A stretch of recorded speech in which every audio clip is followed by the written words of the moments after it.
That's fine. That's okay. Is that all right? Is that all right? Yeah, I'm really that's sorry. completely no. That's fine. That enhances it.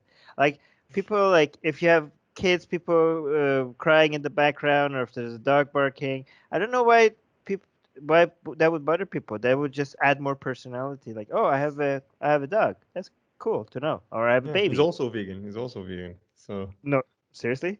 yeah, yeah, absolutely. What? Yeah, Okay. yeah, man. Dogs are Uh, totally fine. Like it's a really common misconception because dogs are omnivores. And I consulted a vet before I turned him vegan, like veterinary surgeon. And one of the things is, as long as they have enough protein, they produce their own taurine, unlike cats.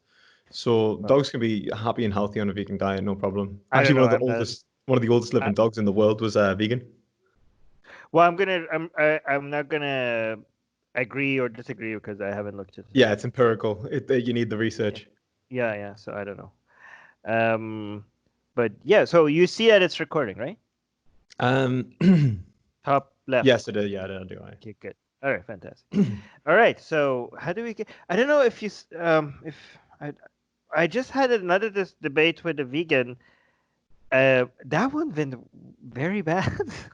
Oh, really? I, Oh, no. yeah, but Who I'm was not it? like every time like I don't do that thing that people like have bad experience with vegans. I mean, I made a post about it, and I shouldn't have generalized. Like, I didn't mean to generalize, but my post was a generalization about. I said this is what vegans do when they can't make their point or they can't. But I should have said sometimes. Like, I shouldn't have made a It's generalization just about vegan. people. Yeah, it's Yeah. just people like when people can't get that point across, and I think especially at times when there's such controversy, and tempers run high. I think it's No, very but easy. what pisses was really his name was what's his name? I forgot his name. I was looking for it. Ask yourself. Oh Have you God. ever? You know him? Yeah. So we agreed to he was recording and he was going to send me a copy, but he was so pissed off that he didn't send me a copy and he didn't publish it. So I'm I'm like, not gonna wow, okay. I'm not gonna comment. Look, like the thing is, I mean, ask yourself, I've had interactions in the past. Right. I'm trying to distance myself from like any of the controversy with him anymore because Oh, I okay. think we're on fairly decent terms for once. And I'm just gonna leave it at God, that. But I'm so not. I've had, yeah. I wasn't, and I could tell you, but if he releases the video, you could see that I was not trying at all to piss him off. But he was so angry at the end. I didn't know, and I was trying to do all my best to calm him down, but it didn't work. I don't know. Anyways, but I'm hoping today I could You do won't get anywhere. better and not make you. I'm hoping that I don't piss you off at least. Don't worry, man. I mean, if I'm wrong, just tell me where I'm wrong, and if you don't convince me, I'm hoping that it's not because I'm more. I'm hoping that you could. I mean, I'm trying to be right. Okay, I'm trying to be right. I'm not Yeah, being wrong on purpose. Okay, like impartial I and mean, objective. Yeah, yeah, I'm trying my best to figure out where I'm wrong, and if I fail at that, I'm sorry. I'm honestly doing my best. I'm being and honest we're when all human, and that's just the way that works. right. Um, we can make mistakes, and I know that I'll definitely be making a few. So, yeah, Yeah, I don't will worry about it, definitely. man. Essentially, the reason, like, I think I think a mutual viewer arranged this. Essentially, I had actually expressed a while ago that I would love to debate you because I saw that you debate Cosmic Skeptic, Yes, and I think you're both those- wrong. that's good. And I think Cosmic Skeptic, like Alex, really nice guy. Oh, he And I think he did a really good job at trying to convey the vegan message in that, especially in the normative aspects of like what we do and don't do and why. But when he says that it's okay to kill an animal painlessly, you're both kind of agreed on that. At least that's what I yeah. got. Like, as long as the death was instantaneous, painless, and that there was like and it was isolated, fair enough. Right. Uh, and that I have a problem with that. Right. Um, and what was that? I don't know. Yeah, let me try. Yeah, sorry. No Anyway, worries. um,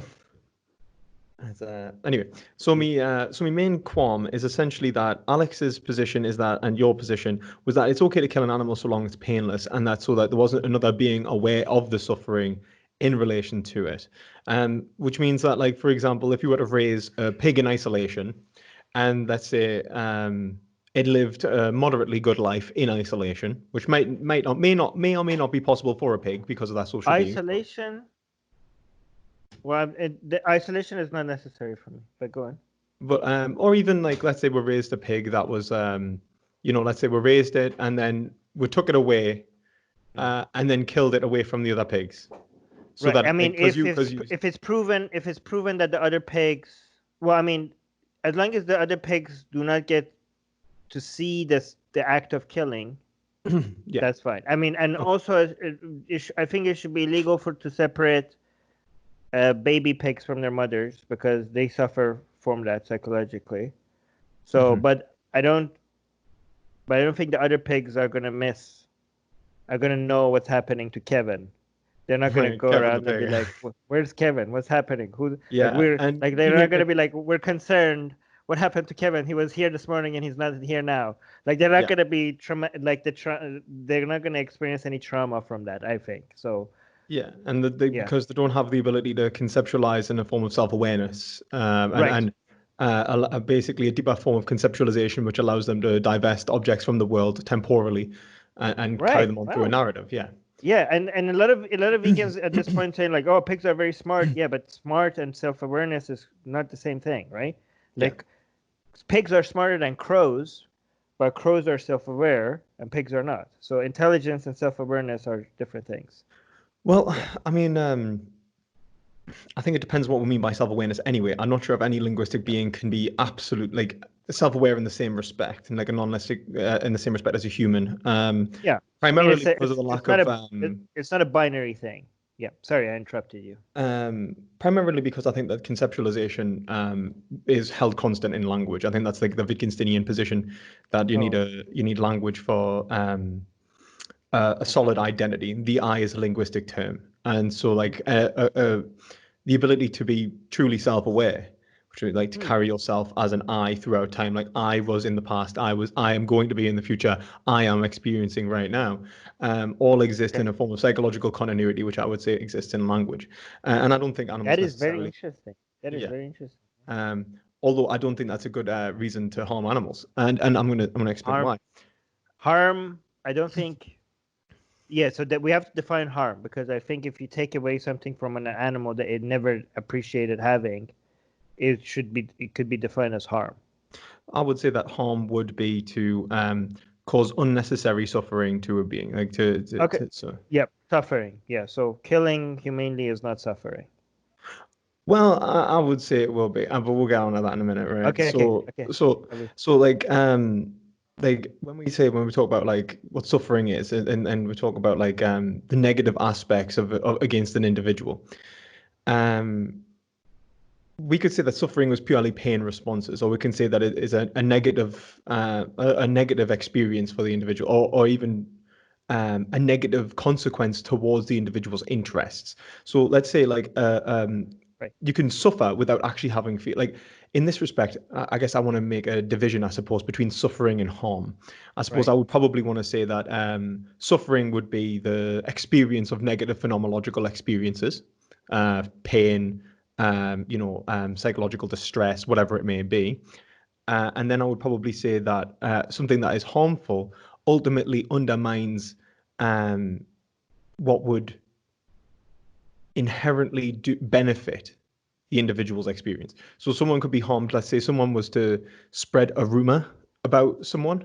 You are harming them even if they do not find out about that rumor, because you might be harming their experience. You might be preventing them from, let's say, getting a promotion at work or something like that. You are harming them, right? Yeah. And I hope that utility in general, like, I think. You're creating a circumstance which is not respecting the individual's interests, right? Right. So, this is what I think we do. I think Peter Singer says this point, like, a mouse has an interest in not being kicked along a road, whilst a rock does not. And essentially, I think that you and Cosmic Skeptic make the point that it has an interest in not being kicked along the road because it would feel suffering, and that suffering instantly gives it a negative phenomenological experience from which it wants to flee from and reject. Fair enough. So, I would agree, but then you would say that, but if we then isolated that mouse and killed it humanely, it would not suffer. I would say that is true. It would not suffer, but it would still be harmed. Now, the harm is essentially like when we think about how we conceptualize and make judgments about individuals. For example, even our own lives. I think you made the point that we care about our own futures, for example, because we can conceptualize ourselves in the future. Do you agree? Right. Yes. Yeah, and because of that, we have some sort of we have a weight in the future. We have a the reason that we care about the future is because of this self-conceptualization. Right. Okay. This is interesting. Yeah, Okay. that's not true. We care about the future. We are aware that we care about the future because of the conceptualization, but we care about the future because we will exist in the future. Because what we are right now is possibility. Like we exist as the possible future self. Wait, sorry, I missed it. What's the difference? Right? Can you? I messed up. So rather than we don't simply gain interest in the future because we're aware of the future. We gain interest in the future. We already have an interest in the future and we become aware of it. That's the difference. Self-awareness isn't to say that we have created an aspect in the future from which then gains value, which is like Lewis will exist in the future. So I still don't see the difference. You have interest in the future now, but for you to be able to, imagine that, you have to imagine yourself in the future. Yes, you'd have to imagine it, but then your interest, your actual experience of the future is today. Yeah, is a present experience, but yes, that is phenomenologically inherent. Would you agree? It's just part of subjectivity. Yeah, but I don't see. But then your consideration of that future subjectivity is your self-conceptualization. Okay. But the value of that conceptualization does not exist in the concept, in the mental state of who or what I will be doing, like who I will be or what I'll be doing in the future. It exists in my experience of the future. Okay. So it's not the concept, it's the experience that I am still grounding my value on. Yeah, the experience today. Yeah, but it's today, tomorrow, and every day throughout. That experience is a real, like, my concept is a realization that I will one day be experiencing something, and that's what I'm valuing. Okay, but to be able to do that, you need to create an image of you tomorrow. I you agree. Have to create to that be able image. to do that. Yeah. Okay. But the value, even if I'm not aware of it, would still exist. For example, today, let's say I feel no suffering. And tomorrow. But by the way, can we explain to people why this is important? Because what we're trying to establish is that the reason, like, for example, if I kill you today without suffering, that would be a crime against all the. I'm think this is where you're going with, like, all the potential pleasures and happiness and utility that you could have experienced tomorrow, all your dreams, all your plans and everything. So even if I kill you, if I kill you without suffering, I took something from you that you were looking forward to. I still took something away that you were appreciative of. But we're saying that's not what we're doing. That's not true with even some of the smartest animals, because they don't have, for them to lose something, they first have to have a self-awareness, for them advanced level of self-awareness, for them to, they don't even have themselves in the future. Yeah. So that's why this is the difference between humans and other animals. So we didn't take anything from them, but we did take away from them potential of pleasure, even if they were not aware of it. Is that what you're getting at? Yeah. Like, right. So like, I agree with that. So for example, I agree with that. Like, if you kill a bunny without any pain, what you didn't do is that you didn't. The bunny doesn't have any understanding that it itself exists. I mean, it understands that bunnies exist. It understands that its foods exist. Like you see, like, oh my god, that's this very sexy bunny. I want to go make, fuck that bunny. So they understand that, but they don't understand that me, I exist, right? So however, if I kill that if I kill that bunny, you could have enjoyed some food tomorrow, or having sex with another bunny tomorrow, and I took that potential away from them by killing them. Yeah. So that's what you're getting at. Yeah. Is it? And Okay. that conceptualization, their ability to realize that possibility is irrelevant to what we're Right. considering. I think a good example is like, let's take a human individual who conceptualizes themselves in the future as an inherent negative. They think their life past to today will be suffering beyond measure. And so they've come to the conclusion that it would be better to die than to experience tomorrow. Do we respect their conceptualization of themselves in the future and kill them, or do we instead respect what is more likely to happen, that they'll wake up tomorrow and realize that they actually won't suffer the same way that they thought they would, that it was perhaps Do we a know what's more misconception? likely? Well, they'll say that like given the circumstances of the individual, there is no rational justification to believe that they will suffer inherently tomorrow, Right. and that tomorrow I mean, will there be are wider worthwhile and better. consequences as well. Like, do we? I mean, the opposite of that would be like, if somebody thinks that they're going to have a great life, but we know that they're going to have nothing but suffering, can we kill them just to make sure that they, because that mercy kill would be in their interest, even if they don't know it, right? So from a utilitarian perspective, maybe it would be the best thing, the most moral thing to do is to kill them right here and now, even though they think their life is going to be great, but we have knowledge that it's going to be nothing but suffering. But the wider thing that you have to take into account is that if we do allow that for us to kill somebody just because we know that they're going to be suffering, now we live in a world where we have allowed Fear of being murdered. mercy killing people without their consent, and there could be consequences to that is going to be damaging to society in ways that we can't Yeah, even but imagine, that's fair right? enough. But then what we're doing Right. is what we're balancing normative ethics on, and we're saying that like what normative ethics is actually an institutional format, and that when we come to conclusions as to whether to act in one way or the other, we'll have to do it on a communicable level, Right. which then respects the greater, broader overall society and not just single individuals. And what we'll Right. have is like the kind of hermeneutic circle in which the universal is combined with the particular and then reevaluated.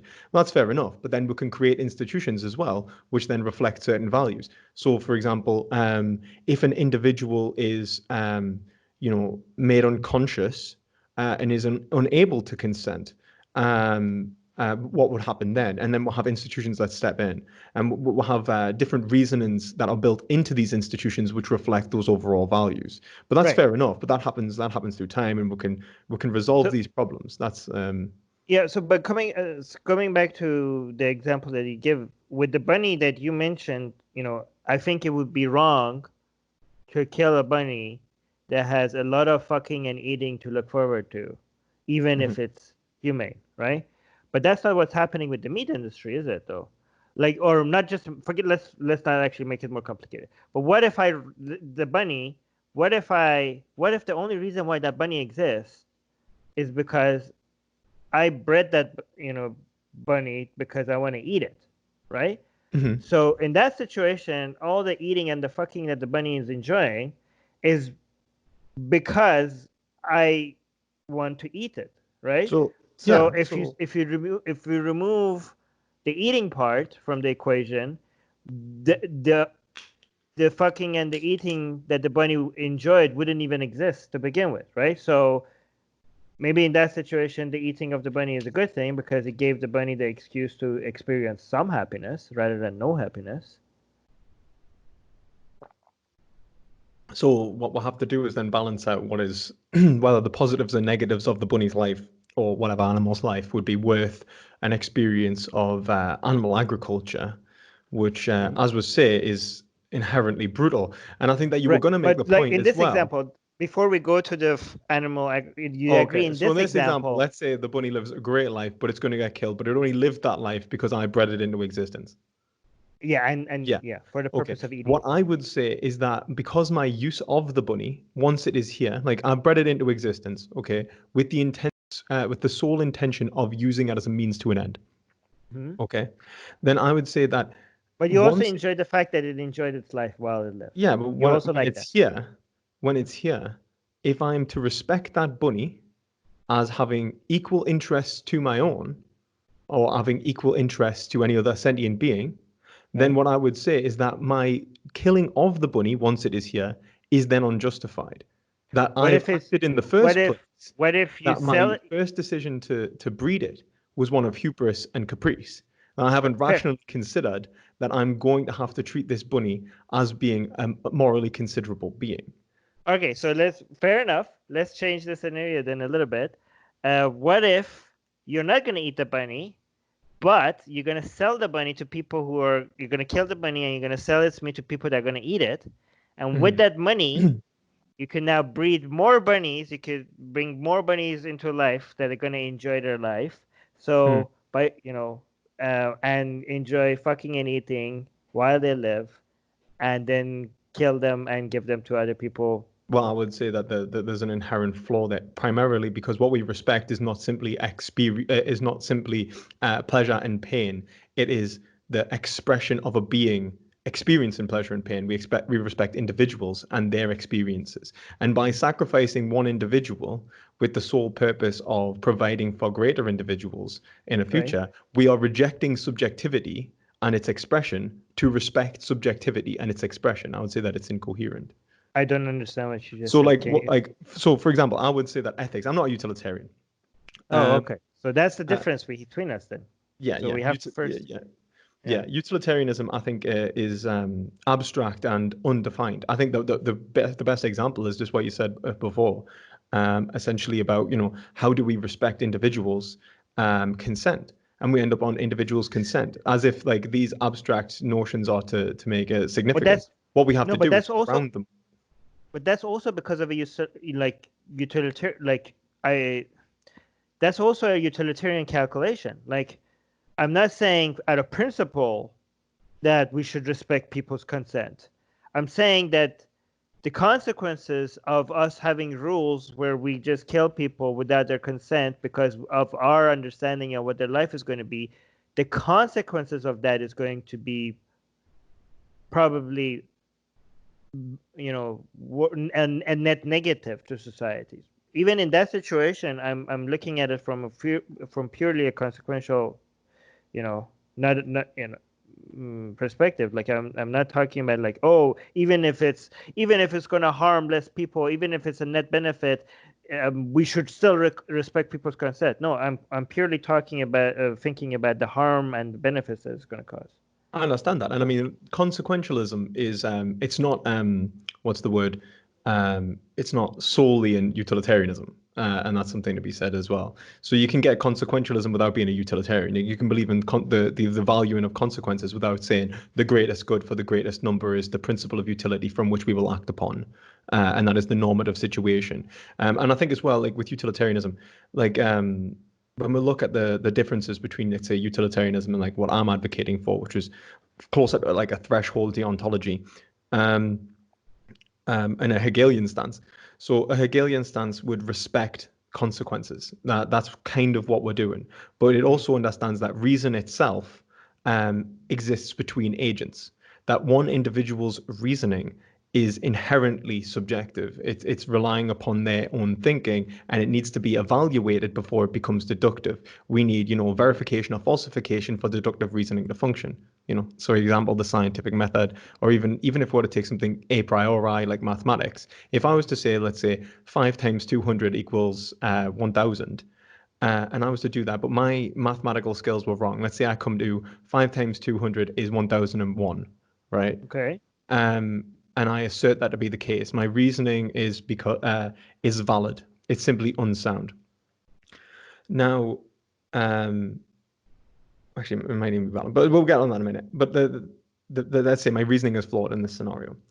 I cannot know it. And so what I look for is institutional verification or falsification of my a priori judgment making possibilities. That's the first basic institutionalization of reason. I'd say even before that, though, the first basic example. But even before that, I would say even my concepts, my conceptualization of reality is grounded within language. As we talked about the self, like the I existing in between in language, it's being held constant. Like this is the Wittgensteinian argument that certain conceptualizations for me to be able to say that this is one, this is two, this is three, and hold them constant, what I'm actually doing is applying a conceptualization of reality from which we hold constant, right? And if we're saying that the only way that's being held constant is if my interpretation of the concept is different from my use of the concept. So if I say like, no, like two, like it's hard to describe because I'd have to become like almost incoherent. So if I was to say like, no, 2 times 3 is 6, and but then I was to say that in the next sentence, 2 times 4 is 6. Have I used 2 in the same way? But I assert that I have used 2 in the same way, and the value of 2 is the same. That's absolutely possible. Okay. That's absolutely possible if the concept of 2 wasn't being held constant, objective from my use of the concept. So I would be thinking that I've used the concept in the same way twice, when in fact I've used it in 2 separate ways, but I'm unaware of it because I'm Okay. subjective Okay. and Okay. Okay. my meaning has changed, right? Okay. Okay. This is Wittgenstein's like argument against private language, like the existence of a concept which is purely individualistic, purely private Wait. So to the how does this relate to utilitarianism? Sorry. because utilitarians, like if you are relying upon abstract reasoning, I would say that the reasoning of an individual cannot exist independently. I think a utilitarian would have to accept an institutional format in which their reasoning is verified and falsified. I would say Okay. even in terms of their own behaviors, and in which case we're going to come up with notions like rules, duties, obligations, in order Okay. to reflect the overall greater good of society. Like their very Oh, value is going to be institutionalized and right. removed from individualistic reasoning, which Okay. is Okay. essentially against the utilitarian calculator No, I view. mean, Like it like, becomes are a you coming? threshold of the ontology. No, no. So are you? Wait. So, by the way, your use of philosophical terms is on another level compared to me, right? So I'm trying I'm trying to make sure I don't lose you. So are you suggesting that um, like the use of rules and principles um, that would contradict the way that a utilitarian thinks, that every time you have to calculate to see what the harm is and what the harm is not, but if you do want to be consistent, you need to come up with certain principle, like certain set of rules that will contradict what the utilitarian is trying to Well, I get mean, to, not right? necessarily, because you can say that Yeah, rule utilitarians, right? Like, like right. John Stuart Yeah, Mill, maybe yeah, kind of ish. because Uh, I could argue that from a utilitarian perspective, maybe sometimes you need to come up with certain standards. You can't do a calculation every fucking time, like you want to mhm. do something. So even from a utilitarian perspective, you come up with principles and rules, and you come up with institutions that come up with these rules, not because you see that it's so inconvenient and inefficient for you to have to calculate everything every fucking time. the, But the, that's also utilitarian. That's just a utilitarian realizing the limitations of what we can accomplish, and at the end of the day, the method that is being used will give us the highest amount of utility. So it's still utilitarian. Except the thing, the difference is that if a utilitarian comes across a rule which they have calculated as inefficient to respect utility, then they would be obliged to not follow that rule, right? Yeah, but because they realize the wider consequences of like My you point for is, my yeah. point is that their reasoning individualistically is incapable of defying institutional deductive rational evidenced proof. That their individual reasoning, until institutionalized, until proven Mhm. by to Yeah, be yeah. the case deductively, in which the rule would then be modified and changed, is wrong. They cannot It's assert that not it's right. wrong. It's not wrong, but it's not right. It's not wrong, but you realize why you can't expect people to follow this, even you're right, because it's just not the most efficient way of getting things done, Well, it's not right? just that. No, no. It's like you can't know you are right until it's Right. been institutionalized. Okay, but So, okay, I agree, I agree, I agree. But even if you think you're right, because even if you believe that you're right, but you can't be sure, you understand. You could, even from a utilitarian perspective, you could understand why this should not be followed until, as you say, it is institutionalized, right? You know what I But mean? it would Like more to you say that understand, it's but not worth following on it's not it's not even rational until it's right. institutionalized. Yeah, but that's So not against so utilitarianism. You could well, you argue see that that. the difference is a utilitarian would say that the rule exists only to benefit the consequences which are calculated individualistically. Like the Oh, difference, what I'm saying is is that that what you every follow the utilitarian says? so No, I like mean, it so doesn't. like I rule don't think like individualistically is defined within utilitarianism. it's not necessarily defined. I would say that like Right. you could say that like you could have, let's say, a normative system within utilitarianism. I suppose that would be like institutional. So you could probably I have mean, if you could show me, like, I mean, I agree that this is institutional model that you have. If that's going to lead into the highest amount of utility, then fuck individualized, calculations. Go with it. Like my utilitarianism would put me on the side of institutionalizing Mhm. the But standards at least and not. we'll agree on that. And I think what I'm trying to do is kind of make the separation between rule utilitarianism, which is to respect the rule so long as it it would be respect the rule because of the consequences. Right. And threshold deontology, which is very similar, which is rules which are being respected in regards to the consequences, except we do our duty, and then when our duty breaks down, we reflect upon the consequences and reevaluate what our duties Can I are. give an example so that maybe this makes to see if I've got this? Like, let's say, for Mhm. example, I'm in the it's 2 a.m. and I'm driving a car Yeah. and I hit a red light Hmm. and I look around and there's like not a single goddamn fucking car anywhere. So I'm like, I'm just gonna drive, right? And the Hmm. cop stops me and I get a ticket. I'm like, what the hell? Like, look at the consequences of my action. This like, why is this a You've made rule? this worse. Yeah, like look at like there's no reason why I shouldn't have crossed the red light. Like there's not another car or a pedestrian 12 miles away. But no, I'm at the wrong here because imagine if we change the rules to like, okay, don't cross the red light unless you're sure that you're not going to hit somebody. That would be a very bad rule, right? You cannot change the rules like that. Like even if you could think like my reasoning is better than this rule right now, it would be a very shitty, it would be a very dangerous world we live in if we change the rules to say never cross a red light unless you could guarantee with your own judgment that you're not going to cause any harm to anybody.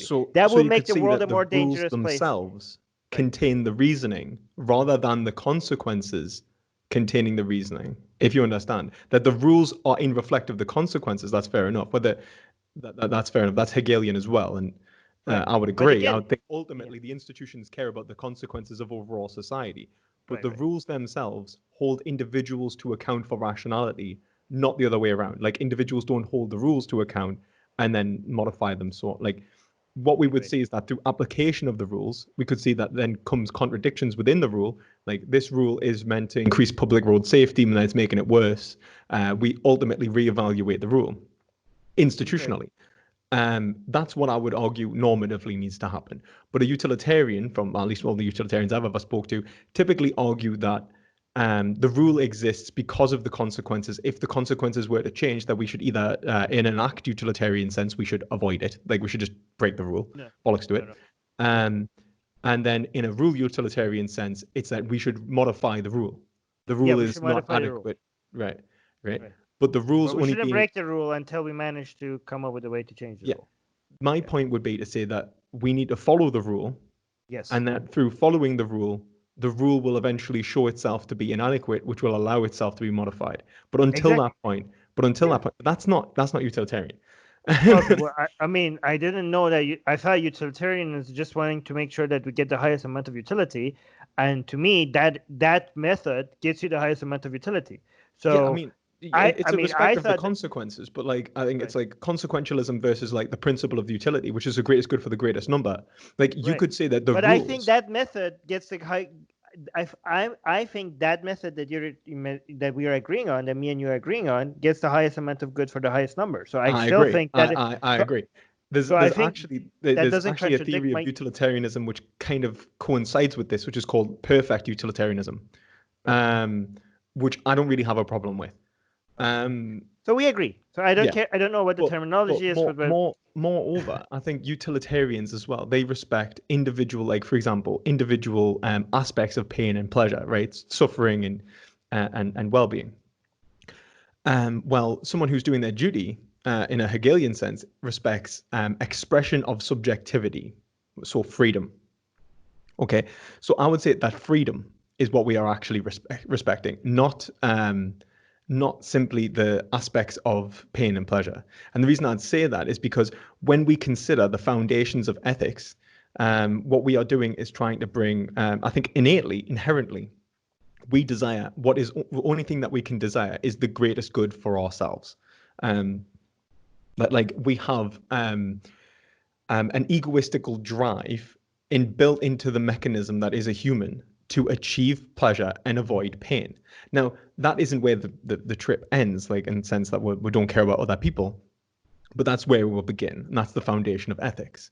And so the foundation of ethics in terms of mutual cooperation begins through the recognition of that I need to recognize what will and will not um, bring the greatest overall benefit to my life and avoid the greatest I mean, overall it's not. harm. That is not necessarily true for like. Are you trying to say like freedom is the foundation because every human has the drive to do this on their own, so we should just give them the freedom to be able to do this on their own? Is that something what you're No, suggesting? no. What I'm actually going to say is that freedom exists only cooperatively, and that ethics actually is the greatest expression of human freedom, which overall relates to notions of right, which allows us to achieve those I mean, interests we don't give freedom to children to eat whatever the fuck because they they're not want, rational. right? Children aren't free inherently because So they're not rational. So yeah, like, so ethics in that situation would not about giving freedom. In fact, in some situation, ethic would be for children, for example, would be to limit their freedom. well, it depends Like what you you mean by have to do limiting. your, It you depends on what have you to mean do. by limiting that freedom. You see, like this is the You're like point. Like you to be cannot decide free, not to. Right. I was going to say to Sorry. be free doesn't mean to be unrestricted. So that's quite a naturalistic view of freedom. So that you would say that freedom is to get whatever I want, right? I Um, don't know how does freedom come to this. I don't understand because I think the only reason why freedom comes into ethics at all is because to me it's all about pain and pleasure. I mean they're both the same, two sides of the same coin, but the only reason freedom is even relevant is because the pleasure that we get out of being free, and but the, also the pleasure that we are free to go experience. Freedom gives us more opportunity to gain more pleasure and avoid more harm. To me, at the end of the day, it's nothing other than pleasure and harm. Freedom well, I is would say that just. ethics is a performative action for one. So like my ability to actually perform what is right and wrong it's a verb. It's not something that's like a noun. So like pain and pleasure, they essentially just attribute to experiential data. Like the what Right. is phenomenologically good or bad of a situation. Well, like right isn't about that. Right is about whether I'm doing what is logically justified in the scenario to bring around the consequences. And that's what I think that why I say freedom when I talk about ethics, because ethics doesn't work on a purely um like we calculate what is the best scenario and then put that into place, because what we are doing is we are not respecting the individual reasoning of the people who are actually constructing the ethic, which is then to be respected. The individual reasoning being, I am want to act in such a like I am a performative actor in this ethical scenario, and I Right. require justified true beliefs in order to accomplish my goals, my desire, my end product, which is pain and pleasure, which makes it a Right. performance, right? So I'm happy to say freedom ultimately relates to pain and pleasure.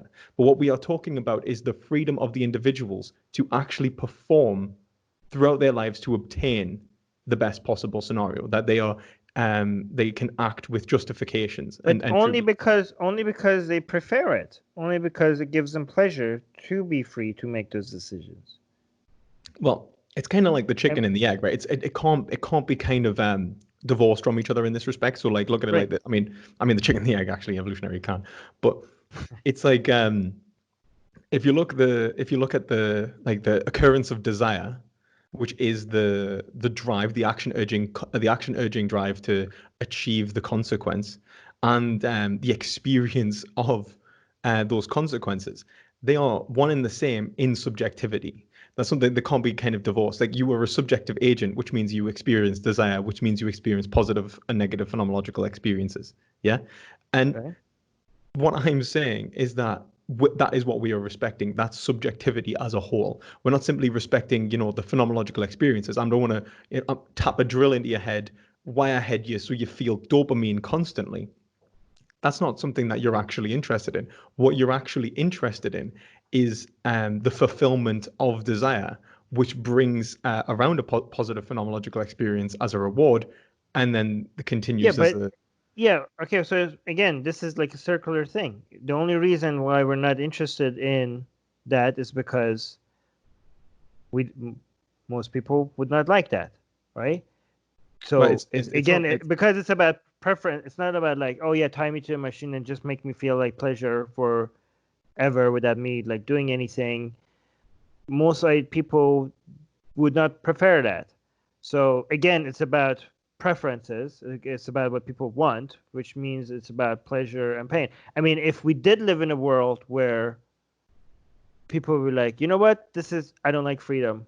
I don't like have to have A lot of people agency. hate freedom, actually. I mean, if you look at it, like it's responsibility, and people flee from it all the time. That's kind of like Sartre's point.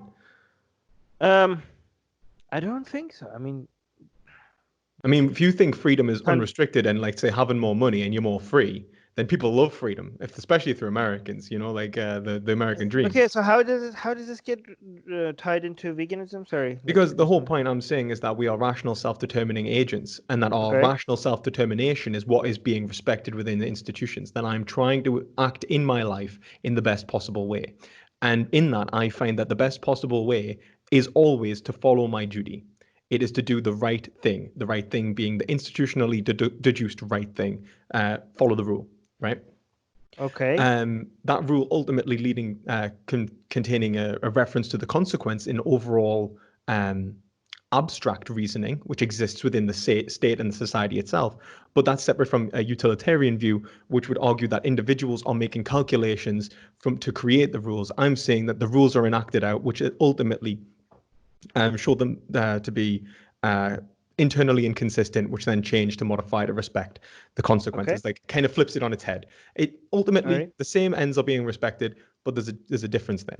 all right, So the important aspect there as well is the respect of the individual, who inherently values themselves, inherently values their own experiences, and so has entered ethics willingly to cooperate to create the greatest overall outcome for everyone because they themselves are included within that outcome, epistemologically. I respect subjectivity because I am a subject, and that subjectivity, when it's at its greatest expression, will bring the greatest respect for me. Therefore, I am rational when I act to respect subjectivity. I am doing the right thing. Okay. Now, yeah, that's what I'm saying we are doing. So when you okay. say like this has been the longest I had to half explain Hegelian philosophy, so I'm really sorry that I've had to go That's through all this. But when we yeah, talk about the bunny and we talk about whether we're doing the right thing to bring the bunny into existence, in order to create overall well-being for another bunny, for the rest of these bunnies, I'd say that we aren't respecting the individual experiences of the bunny, which are overall the ethical epistemological foundations of the bunny's pleasure and pain in the first place. We have rejected the subjectivity of the bunny to respect subjectivity as a whole, which is inherently contradictory. what? We are creating Well, we like do so. the same thing with children. How do we do the same thing with children? No, wait. So, what are you arguing? Like, I don't mean like we kill children and eat them. I mean, we are. I mean, I don't know about So children. where do you live? We are, we are atheists, so we do eat babies. But I mean, I am at least. but I don't know. But no, but I'm just saying, like, are you saying that we need to respect the bunny's freedom? I'm saying that we're like, well, I mean, like the bunny is incapable of self-determination. I mean, that's because Right. it's not free. But So what we why are would that? respecting is the bunny's subjectivity. That's What does that essentially how mean we gain exactly? our own freedom. And so like when we respect subjectivity, we are Okay. considering what is in my interests beyond my like like when I go to them traffic lights, I know that I could speed through, maybe Right. even not get caught, and that is my preference. But it's in my interests to be rational because I know that is where the justification, like the true justified belief exists, which ultimately respects my actual interests, right? Okay, but how does that translate to the bunny? So in terms of the bunny, Okay. right, in terms of the bunny, the when we are respecting the There's no rule to say that there's currently right now no rules telling us that we shouldn't be eating the bunny. what I'm saying is that ethics itself is based on subjectivity, individualistically, that I care about not simply pleasure abstract and pain abstract, but that I care about a subject's experience of pain and pleasure. No, wait a minute. And the reason why I understand why the cop is giving me a fine is because at the end of the day, I only care about pain and pleasure, and I understand that we can't live in a society where they come up with rules that says, "Hey, pass the red light." Okay, but then In if I was case, to so at the end of the day, it still comes down to pain and pleasure. yeah, but It's if not I was to about say why do you care subjectivity. why do you care about pain and pleasure? I can't help it. Okay, so I you care about yeah, but you don't have to care about everyone's pain and pleasure. So why do you care about like everyone's pain and pleasure? I don't. You just care about your own. No, I care about mine, and I don't know. I think there's limited sympathy that each one of us has. It's not an unlimited resource that I could tap into. So I you're don't know like a how many people I psychological can. egoist. No, I mean, how many people I can care about? Like some people say it could be only 150 people. I don't know. But that's But not I do necessarily care. who we consider in our actions, is it? Like, I mean, care No, I emotionally mean, is separate to what we consider rationally. no, I mean, I care about the people that I'm made aware of their suffering. I guess if once they come into my consciousness about like the fact that once I get, you know, Okay, if I'll give you you an abstract example. Let's say you were given the option to help or hinder someone who you will never meet in your life. Which would you choose? You can help them or hinder them. It has no impact upon yourself. what cost to me? Like no real issue to you. Oh, Like, okay, great. Yeah, sure. Let's do it. It makes me feel good. yeah, okay, right. You're doing it to make you feel good. Is that the only reason? Yeah, that's the only reason, of course. Anybody that denies that is not being honest. You No, I get a disagree. you get a warm fuzzy feeling for being kind to people. I don't think that's why I don't think that's why we do the right thing. I think that to be honest, like even if someone like let's say look at it like people who like I detest let's say like pedophiles, murderers, rapists, things like that, Child right? molesters, not pedophiles. Yeah, We yeah, say child yeah. molesters. We Now condemn many the people action, might not the say thought. we should give them the death penalty overall or torture them even. I would say that would be wrong. That two wrongs don't make a right. Even though I dislike them, even though that suffering might even bring me enjoyment, I'd say that'd be wrong. Yeah, I mean, I agree. I mean, so yeah, but because I understand. Okay, so here's the thing. But What do you expect? even if it was beyond reasonable doubt that we could prove that the only people that have this experience were those that 100% did it, I'd say it was still wrong. Yeah, I agree with you because I don't expect policies to be written based on my personal interest. Like, for example, the example I give, But like, even let's say even like if a all of them mother, agreed that would prefer people to suffer, I don't think that it's that's not the best thing for society to do that. I don't think it would be the best thing for society. Like, for example, let's say like a person, like a mother who lost their son to ISIS, okay? And now we all of a sudden catch an ISIS member and they were like, oh, let's burn them alive. I'm like, no, we need due process. We need a court. We can't just like, these are prisoners of war. We can't just do this right now. But if this mom is like, what are you talking about? These people killed my son. Burn these motherfuckers alive. They burned my son alive. Burn them alive.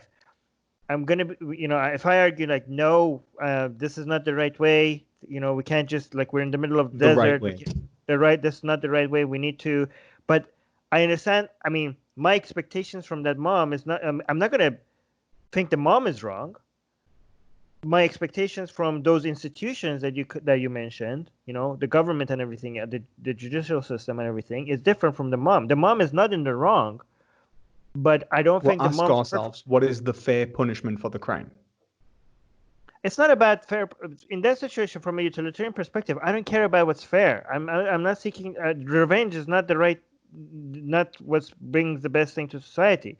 We're trying to avoid more harm to society, right? That's all we're trying to do. We're trying to increase utility. We need to, if we live in a society that we kill people without due process, we're gonna have more people suffering, right? Well, I'm it's not not. just that. I mean, it's reasoning itself is a formulation of equality, right? Like if I was to say that my respect of your ability to tell me whether I'm right or wrong is fundamentally based on my acknowledgement that you are equally capable of reasoning to the same standard that I am, then I have to respect that you are capable of falsifying my assertion, whatever I assert to be true. I mean, I don't care about your. I don't think But every like my the reason my I'm saying reasoning and your reasoning.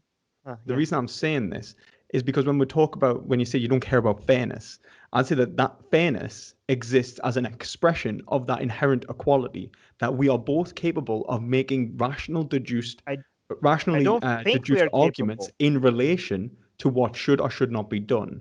Now, I don't think we are capable, actually. I think that's why we come up with these institutions. Just like we have the scientific model because we suck at logic, so we need to come up with measures to keep checking with our biases and all this stuff. mhm, Like we have to come up with systems to adjust for all of that. of course, Uh, all of this is performed by individuals, by right. particular agents. Yeah, but again, we have came up with the scientific method is like we came up with ways to try to reduce all the flaws that we individuals have in their logic. In the Mhm. same way, we come up with other institutions because we suck at morality as well, right? So because we suck at morality, we come up with institutions that adjusts for all the biases and all the flawed ways of fairness and all that stuff. We like we the, and to adjust for that is the rules and the moral code that a society comes up with. If they has good institutions, ignores individuals' reasoning. It comes up. Each individual's reasoning on their own, and comes up with methods that gives you most consistent answers overall, right? Like, Mhm. and the goal is not to satisfy our desire for revenge or our thirst for fairness. The goal of a good judicial system would be to To come respect up our with, interests. yeah, to reduce them. Like, for example, if we punish somebody, it's not because they deserve it. It's because we come up with a punishment to demotivate other people from carrying the same crime. Oh, is that your dog? Yeah. It's Um, okay. Let him or her do that. It's fine. Charlie, lie down. Good boy. Ah, he's being Okay. fine now. I mean, I disagree. I don't think that we purely act on terms of on terms of like when we punish a criminal that we do it purely at a stage of We should. I motivation, mean, I'm not saying we do.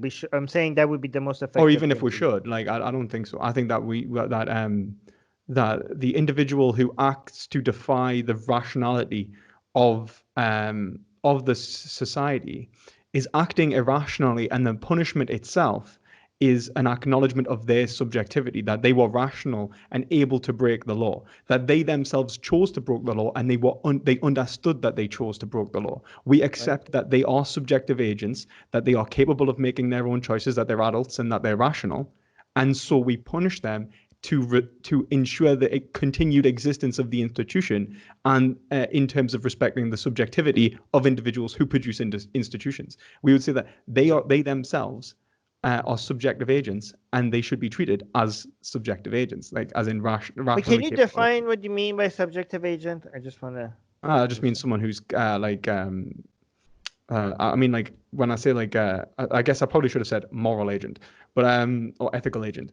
The point I was trying to make really is that they're agents capable of their own reasoning and rationality, that they're capable of Wait. So why is understanding. that important to you? Because What I if mean, some? like, look at it like Because this, right? If you were to let's say someone has a learning disability and then they commit a crime, would you say that they've committed the crime the same as an adult. Let's say they were incapable of knowing it was a crime because of their learning disability. So, Have they committed a crime? if that's what you're saying, then why do the bunnies are not able to make any of the, like, they're less able to make? Yeah, I know that. So I know that.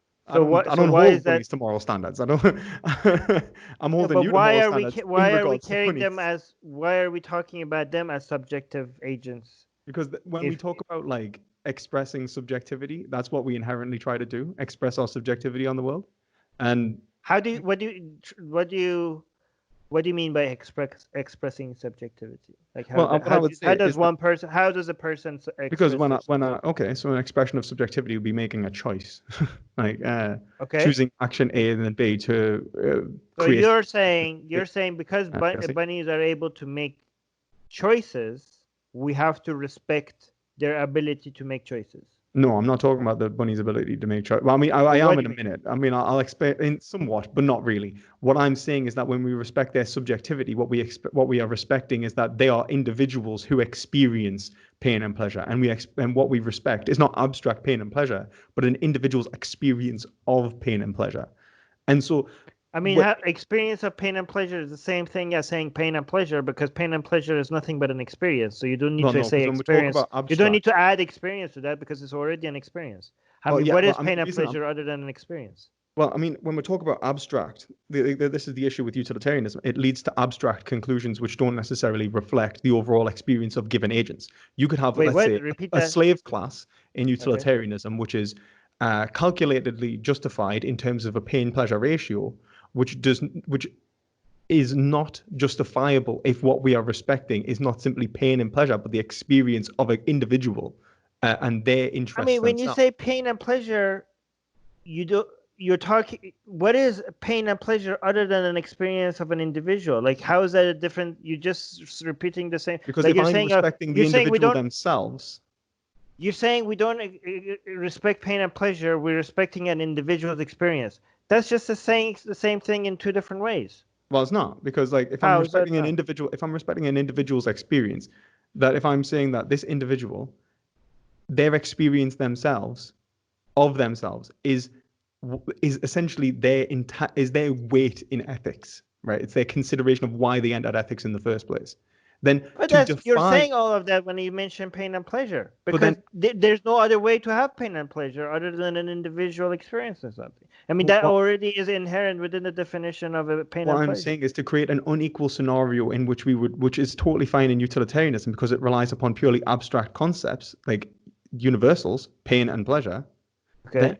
this would be justifiable, that a slave class would be justifiable. In fact, What? someone How? in Wait, that what? slave class, Wait a minute. I don't want to be. I don't want to come as a pro-slavery. Can you explain that again? so let's say like we were to create a slave class Right. based on pure pain and pleasure, we were to calculate that in this scenario that Yeah. having a slave class to overall It's okay. Let him. overall no it's I'm just stopping from myself actually um the to overall create a greater well-being and reduce suffering, okay. Right. Let's say would determine that it is going to create a more pleasurable scenario and a less like suffering scenario. Like suffering overall will go down because what we are doing is we're placing all the suffering in one place rather than having it mitigated across the entirety of society. Uh, Take the ones that the omelas. That's a good way to look at it. Maybe babies perpetually suffering for a society to be free and live a great experience, Oh, right? yeah, yeah. Think of it like that. And like utilitarianism would say, like, let's say you are part of the slave class, you should accept your place within the slave class because your place within the slave class ultimately is the rational thing to do. It is the betterment of society. What Wait, I'm saying, how does that work? I don't understand. Like the slave, are you saying the slavery would, this my line of reasoning would excuse the slave class, but if you could what? Like give me an exact scenario. Give me some okay, example. let's say the slave class was to remove the necessity for menial labor for everyone except that class. Everyone else would have the possibility of learning and growing to the greatest extent, living Mhm. lives which are always going to contain well-being, in the sense that they are going to But be we would fed, know about the slave shelter, they'll have class, and we food, would water, suffer from shelter. it. The resource distribution of society will ultimately react in the majority's favor, that they will be able to live lives which are uncontrolled by the No, but government, they're uncontrolled by institutions. You know, they basically live in like Star Trek, and these others, this slave class, they essentially perpetually create this society from which the others are able to enjoy en masse. I don't think that's possible in the world that we live today, and that matters. I mean, I mean, if we, it's just a hypothetical, so I know, but the thing, and I like hypotheticals, but I also like to explain why some hypotheticals will never come. oh, Like if you, it being empirically impossible, like it's not no, necessarily, it doesn't make it no, but logically impossible, though, does it? yeah, but the reason why, yeah, but it's good to explain why that hypothetical would not, in the real world, would not make the world a better place. Because to show why my line of reasoning would not excuse that, because in the real world, if we have humans that are okay with that, we're probably going to be fucked in so many different other ways. You know what I mean? Like Well, I mean, that's an assumption. I mean, the I mean, there's human no reason why species. you couldn't have humans that are necessarily, let's say, fascists, but otherwise, I But mean, like, that's look, not our species. I don't know what species I you're mean, our talking about. species does this. Our species has done this Not a lot. no, yeah, it does it a lot, but our species has managed to get better and better Well, it every hasn't fucking actually. century. I mean, if you look, there's more slavery now than there was in the Roman Empire. Yeah, but I'm saying per capita basis. Okay, so the average individual is And more also, ethical. yeah, but I'm just saying that we have become a lot better. Come on, we have less suffering, we have less poverty, I we mean, have we'll have we more do wealth disparity ever no. in human Well, I history. don't care about wealth Um, disparity. I only care we have about we have a population size which is much greater in poorer countries which are perpetually starving and we have the dying of lowest number mal. of poverty. We have the lowest number, both percentage and total number wise. We have the lowest number of death from violence, both percentage wise and total number. We have much better health, life expectancy, lower Oh, yeah, there is less definitely some. disease. I mean, people are The happier. point of what I'm saying is that I don't think that an abstract scenario in which people adopt an ideology which is to persecute one class and maintain another class is ultimately impossible. I don't think No, that's it's like, not impossible, but I'm just saying that we are working for a world where I mean, we have shown that we're capable as a species to not be okay with that. yeah, And if that we go we want is backwards, equality. and if we go backwards, if even I'm saying in a realistic world, this a society that is okay with having a slave class as long as the rest of the world is okay, that society is going to suffer. That is not, I mean, even if that's what they think is going to get, those But people, who in that that line of society is going to thinking, suffer? huh? Who in that society is going to suffer? Everyone? Everybody. Like, that's not Why? going to be, that is an unhealthy way of Unhealthy thinking. how? Here, for example, let's say, like, I'm just, so what I'm saying is, like, let's say we could torture a child to make the rest of the world a better place, right? Oh, my last, yeah. There, the more people we have that are disgusted by that idea and say no, fuck it, But the better the then world. I mean, the worse that the added. consequences are going to become because they'll leave on Omelas and the No, but I'm overall just saying, benefit like, to them that's will reduce. no, yeah, but I'm just saying, like, the way we have to look at humans as emotional animals, that their way of. So I think the result is going to be the opposite of what we expect, right? So if people are saying if more people are saying fuck it, sacrifice the child for the rest of the world, the So they're more those. utilitarians. Yeah, but I'm saying from a utilitarian perspective, the more people like that we have, the more cold, these people have that disgust. That disgust is not going to drive them in a way to They be could be like, just if you think about humans as little robots that are just driven by their emotions. I'm just saying that you might think that, I mean, you're right to say that the humans that are disgusted by this idea are less logical, but their emotional attitude, if we have more of that disgust, more of that discussed towards thinking that we're sacrificing a child indirectly will make a world a better place. You know what I mean? Like I don't necessarily we're think so. not like logical robots that just constantly is calculating everything. Our sympathy and our ethics is coming from an emotional place,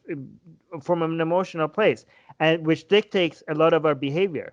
I just think like that discuss is a helpful thing indirectly, even if it's logically doesn't make any sense.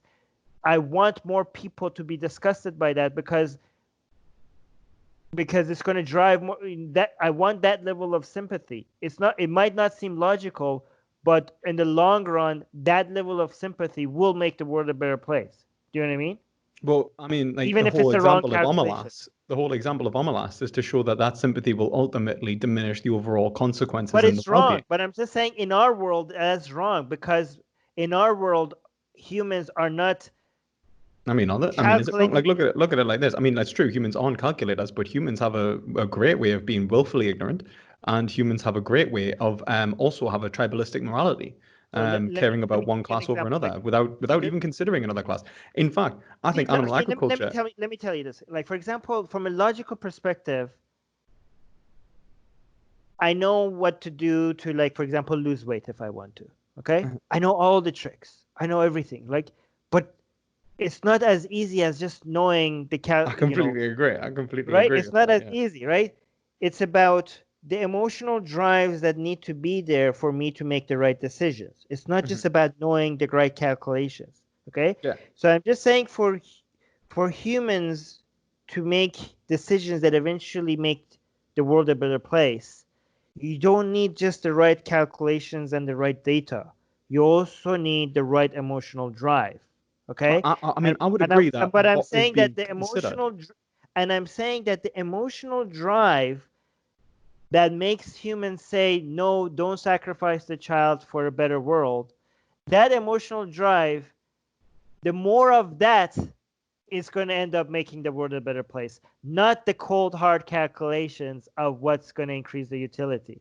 Do you know? That's essentially against utilitarianism, though. Yeah. No, it's not, because at the end of the day, I want the higher emotional drive because I think that's going to end up to a highest amount of utility. So Well, it's not. you think, but there's no I just don't necessarily think you reason to need that. believe that. I just don't think you need that on an individual level, I right? mean, I just you think could like have. on an individual level, I think you need to exercise that sympathy like it's a muscle, like it's a muscle. You know what I mean? I mean, That's what I need from an I will say individual. this, right? Like, first, like all the people in Omelas could be empathetic, caring individuals, um, to everyone but that child. There's no reason to think that. Um, Also, there's something to be said. One, you said like when you talk about like losing weight, and you're saying like it isn't simply when I do the right thing. I'm not simply considering an abstract notion of what I should be doing, as in like what will bring around the greatest consequences. I'm instead thinking about my emotional drives, my first order desires. I would completely agree. And I would say that ethics exists in second order desires, the contemplation of those desires and which one I should and should not act upon. Okay? Um. So if I'm giving Okay. So two options to in terms of motivation to eat an animal and not eat an animal, second order desires would be the deliberations between both drives. wait, can you give an example? So let's say it was to eat an animal, the desire because I like the taste of the animal, and the other desire was to not eat the animal because I'm trying to care about the animal, right? Or Yeah, even both of them is emotional. I would even argue be rational, but we'll get onto that later. But let's say Well, there's it's two no, separate. yeah, that's my point. That's my point. That you're being emotional in both ways, right? One of them you just like the taste of the meat a lot. The other one is just like you emotionally care about that. Like it's just an emotion. No, It's but all about your emotions. as I said, I will get onto that in a minute. Where I say I think that Okay, it can be through pure reason. But okay. let's say it's just a deliberation between two drives. You're right Okay. in saying that the first order desires are what we consider. Now, I would say that a first order desire that exists in all humans is the desire for knowledge. And I would say that the desire for knowledge is inherent simply because it allows us to achieve our own ends. That you cannot desire the end, like a result, like or desire anything without the knowledge of how to obtain it. So knowledge is always valuable because it allows us to calculate with the greatest certainty what is going to be the greatest overall outcome for ourselves, and that allows us to actually act and behave in the world. I don't know if that's true, because the desire for knowledge is like, it's called curiosity, right? And sometimes it's not the desire I wouldn't for say it's knowledge. curiosity. Okay, but Unnecessarily. I'm just saying, so the desire for knowledge, if you get your other desire satisfied because of the knowledge, then the knowledge was not the goal. The knowledge was the tool. I think that when the knowledge is the goal, I call that curiosity. But when the knowledge is the tool, then you weren't desiring knowledge. You were desiring The something. point I'm You saying were is that you desiring cannot. something else, and knowledge was just a method of getting it. I would say that you can't. My point would be saying that, like, one, even knowledge of oneself to know what I want is an aspect of knowledge, right? And so, Yeah, but that doesn't mean you desire it. no, but it means that knowledge cannot, that knowledge must be desired. Like, No, as in, it doesn't necessarily mean that. it's extrinsic, its No, value is it's not. extrinsic, but that Oh, doesn't mean okay. it must always be desired. Like, it's like, no Yeah, matter what I want, I'm going to need knowledge, and yeah, therefore you're gonna knowledge need it, but has value. Sometimes you don't desire it, but you just have to have it because of something else you But desire. even to know, even to have an understanding of what I want, even to Yeah, understand what I and want, I need knowledge. So yeah, but knowledge even in cannot be that denied. So situation, that doesn't the mean whole you point necessarily. is, the more knowledge I have, the greater overall ability to gain my desire in the end. So I understand desire that and logically follows, yeah, but just because it logically follows, that doesn't mean that the desire logically follows as well. you mean you're saying that you could have a like you could have a first order desire to not know. Like for example, people who flee into willful ignorance. I mean, there's a great example. No, I People who mean, like for actively example, avoid. let's say I want to look like I have a six pack or something, right? I know I have to exercise, and I know that without exercise and a good diet, I'm not going to get a six pack. But just because I want a six pack, that doesn't mean I want I I want the exercise and the diet. Maybe I don't want that. I don't desire that. I understand that logically the six pack only follows a good diet and exercise. I know that logically that one follows the other one, but that desire doesn't translate. Even though I have the desire for Well, I'm just you doing can it say reluctantly. you Right. can say that you can deny, like your desire for knowledge. You could say that you deny your desire to act in accordance with that knowledge. That does not mean that you do not desire knowledge. Um, I didn't say it doesn't mean maybe I do desire it, maybe I don't. I'm just saying just because it logically follows, it doesn't mean the desire also follows. Sometimes the desire doesn't follow. no, yeah, but I would say that like, well, one, I'd say that we exist in a plethora of possibilities, and I think that ultimately our desires can be modified by our knowledge. Yeah, And yeah, I that's agree with that. I agree with that. but the point I'm trying to kind of get at here Okay, sorry, sorry, sorry. is that like when we're coming to these conclusions about what I'm trying to do within my life, I'm doing it in respect to my overall goal for knowledge and my epistemological certainty that I will actually achieve what is good for me, then I will achieve what is good in general, right? So I create, let's say, conceptualizations like that allow me to achieve a deductive notion from what will actually allow me to a deductive a deductive, deductively justified conclusion of what will actually be good for me. So, for example, I might think I want heroin. However, once I start communicating with people who, have taken heroin, people who, Right? understand what it does to us, I might realize that heroin is bad, and so I don't want it. Ultimately, I've then, Right. given in my preference to my Okay. interests, my overall rationally deduced conclusion of interest within Okay. the institution. Yeah. Now, what I'm doing there is epistemologically, I've created concepts which are objective from myself, but include myself. It includes me. It includes you. I associate myself with you to associate my experiences of heroin with your experiences of heroin, with other people's experiences of heroin, Okay. and overall our experiences of pain, pleasure, and so on, which is why they're universal concepts. These universal concepts themselves are based on particular experiences of agents. They cannot be divorced from them, otherwise, it'll become irrational. My point is that with the bunny, if we divorce the individual experience of the bunny and we decide that we will not consider the individual experience of that bunny, then we are overall being irrational because the individual experience of the bunny is the foundation of Okay. what is justified or But how not. did Now, I? Yeah, go on. But I did take everything of all the experiences of the bunny into account in my decision to eat it. No, what you've done is you've taken like one. Like we'll get on to whether you I think it was selling it, wasn't it? Like the idea was that Right. you produce the bunnies so that you can sell it so that you can give more bunnies a greater overall good. Oh, okay. Now, one, what we can say is that whether the production of individuals to feel good is a good in and of itself, right? Like so, like whether we like this is the utilitarian. Like if we just ram the population numbers up enough, perhaps they will come to some sort of, great society. Even though everyone is having a mediocre time, the slight positive is better than the qualitative experience of the agents. Like better to have 10,000 people who are living mediocre lives than, let's say, 10 people living like kings, right? That's the utilitarian goal. Yeah. When like that's not necessarily the case, because if I was to say like, okay, what I'm doing is I'm respecting the experiences of individuals and their experience of reality, and what they want is the greatest overall experience individualistically, then what I actually want is the greater overall qualitative experience, right? Not quantitative I mean, experience. that's just the difference between how you measure things. That would be too, like, I mean, I don't know. Like, again, it's all utilitarian. It's just the measurements difference. It's just the difference between how you measure You see, what's I the wouldn't good. say it is utilitarian because it's the consideration of the and one actually I will say this, it does seem a bit strange to reject equality. Like you said, like for example, you don't care about fairness. Well, you do care about fairness No, if you're utilitarian. no, I do care about. No, no, no. What I was gonna say, I was trying to say is I don't care about one specific individual's a calculation of fairness. Like when she said like this is fair, like I don't. Yeah, you are just one individual and you're extremely biased because you've been personally experienced something here. So if somebody says this is my fairness, I don't care about that person's notion of what's fair or not, right? I'm looking at the grand scheme of things. Mhm. So what you Um, care about is uh, what actually is fair and how we calculate that. Yeah.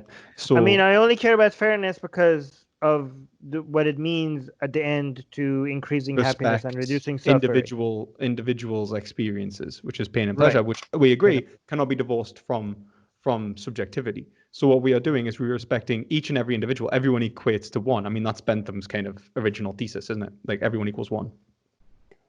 Okay, but how does that translate to the bunny? I still don't understand what I'm how am I not Because how I'm am I saying that like yeah. by producing a bunny, actively considering that you are going to use that bunny without consideration of its interests to simply create more bunnies I who are am going who considering then it as interest. I am definitely considering it as interest. you said you were well like not entirely, because my point is that if you kill the bunny prematurely, then that But bunny could have lived a better life. You've used that bunny as a means to an ends yeah, in and reflect. that bunny should be thanking me for all the fucking and eating it managed to do because of Could my we make the decision same process. argument about humans? Yep. So you think If that you, having no, producing you have to make everything equal though. Okay, so to be able to make the same argument in humans. Okay, this is why the other vegan person, what's his name? Forgot his name. ask yourself. Ask yourself. Started getting very angry with me. Okay, because for this to apply to humans, for first of all, um, they okay, so the humans shouldn't be self-aware, right? Second of all, we shouldn't be. I mean, there's a level of disgust that we have from consuming human meat.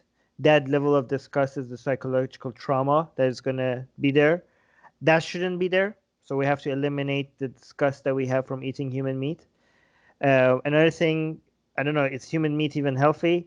It should be Well, healthy. one, like you can eliminate the psychological disgust by just saying that okay, they're getting sold to cannibals who No, we. actively want to eat Oh, okay. humans. All right. So no, Uh, yeah. So I'm just saying everything, and yeah, I'm and just then trying to step in by step terms of the eliminate. Hold on, being I have to self, before you let me because this is gonna make me sound like a psychopath if you don't let me give you all the conditions, no, right? no, that's okay. But you also have to live in a world where people are not traumatized by the idea that we live in a world where we kill humans, chop them up, and sell their food. Okay, so they don't know. No, no. I mean, they don't know. What do you mean? Like if that's even if they don't know the specific humans we're doing this to, if we allow, No, if I mean, they just don't know about it. They don't know what happens. they don't know what happens, like it's a secret operation, Yeah. and we're like, what are we doing? We're kidnapping not self-aware Organ humans. harvesting. I mean, we're still, we're now allowing that to exist in the world. I mean, I would be traumatized by knowing that's allowed in this world. So are you not letting me know as well? I say nobody knows except for the people who are psychologically capable of What are we doing? performing that. Are we finding like vegetable type humans that are not self-aware and they're chopping them up and selling their meat? Well, one, I don't see why the self-awareness necessarily Veg- matters. oh, self-awareness matters. Humans are Why? self-aware, so we're Why is taking away. self-awareness inherently valuable? I mean, for you to commit a crime against a person, you have to take away something from them that they appreciate having. If you're self-aware, you appreciate being alive. Okay. And if you kill So humans, you're taking away that thing that they do you value. appreciate being Stealing. alive? Yeah. Do you think that humans appreciate being alive, or do you think they appreciate their experiences while they're alive? I think that the latter rather than The the former. knowledge of them okay, so the self-awareness means that the knowledge of them being alive it's an experience of itself. Like the fact that they have a future, the fact that they exist, the fact that they could feel sympathy for themselves, they could feel sorry for themselves, they could be proud of themselves. All those experiences have value, and you are taking that away from them if you kill them, even if you kill them Well, humanely. look, yeah, okay, but their experiences only, like as you say, like If if I it. kill a cat without them self-awareness, right? Without any pain, sorry. I have not taken away anything from this cat that it ever knew that it had. The things that I Okay, have done, the crimes that I've committed against this cat is one thing. Future pleasure, that the the pet owner that is not going to be traumatized about me killing the cat. If the cat had any children, the children that are now going to be missing their mom, those are the crimes that I've committed. But I haven't taken anything. The life that the cat had. If you cause pain to the cat, you taken away something the cat appreciated having. The cat appreciated not being in pain until you started torturing the cat, and now the cat, you're taking something away from the cat. The cat really appreciated not being in pain, and now you're giving it pain. The cat inherently But the appreciates cat never immediate had experience. the cat had never had the appreciation of existing. Yeah, but I don't think humans appreciate existing in general. Like take for example Right? suicidal people. A lot of them really don't appreciate existing. Is it okay to Right. kill Yeah. them? That's why I support death with dignity. If people are suicidal, I think we should help them commit suicide. Well, what if we say that why would we do that? If let's say their suicidal thoughts are the result of depression, which can be Well, cured, treated, and then allow them right. to So live better lives. we have to evaluate whether it's possible for them to not be So suicidal. do we respect their conceptualizations of their future experiences, or do we respect Well, this is the exactly why we don't. So even with humans, I agree we don't. Like if somebody is suicidal, but we know that we could make them better and give them a good life, we don't. let them We kill themselves? deny. Huh? We don't No, let them but they kill want to kill themselves. themselves. But if we could deny. If we know that they have chance, we might deny them um, against their better judgment. It's Well, not against their something like judgment. The point is against it's not their better against. judgment. Sorry, Yeah, against. Yeah, you're right. yeah, Against sorry. their judgment. But if we evaluate and see like somebody is suicidal and they're not going to get better, we might even help them commit suicide, and that's called death with dignity. Like in. Or euthanasia.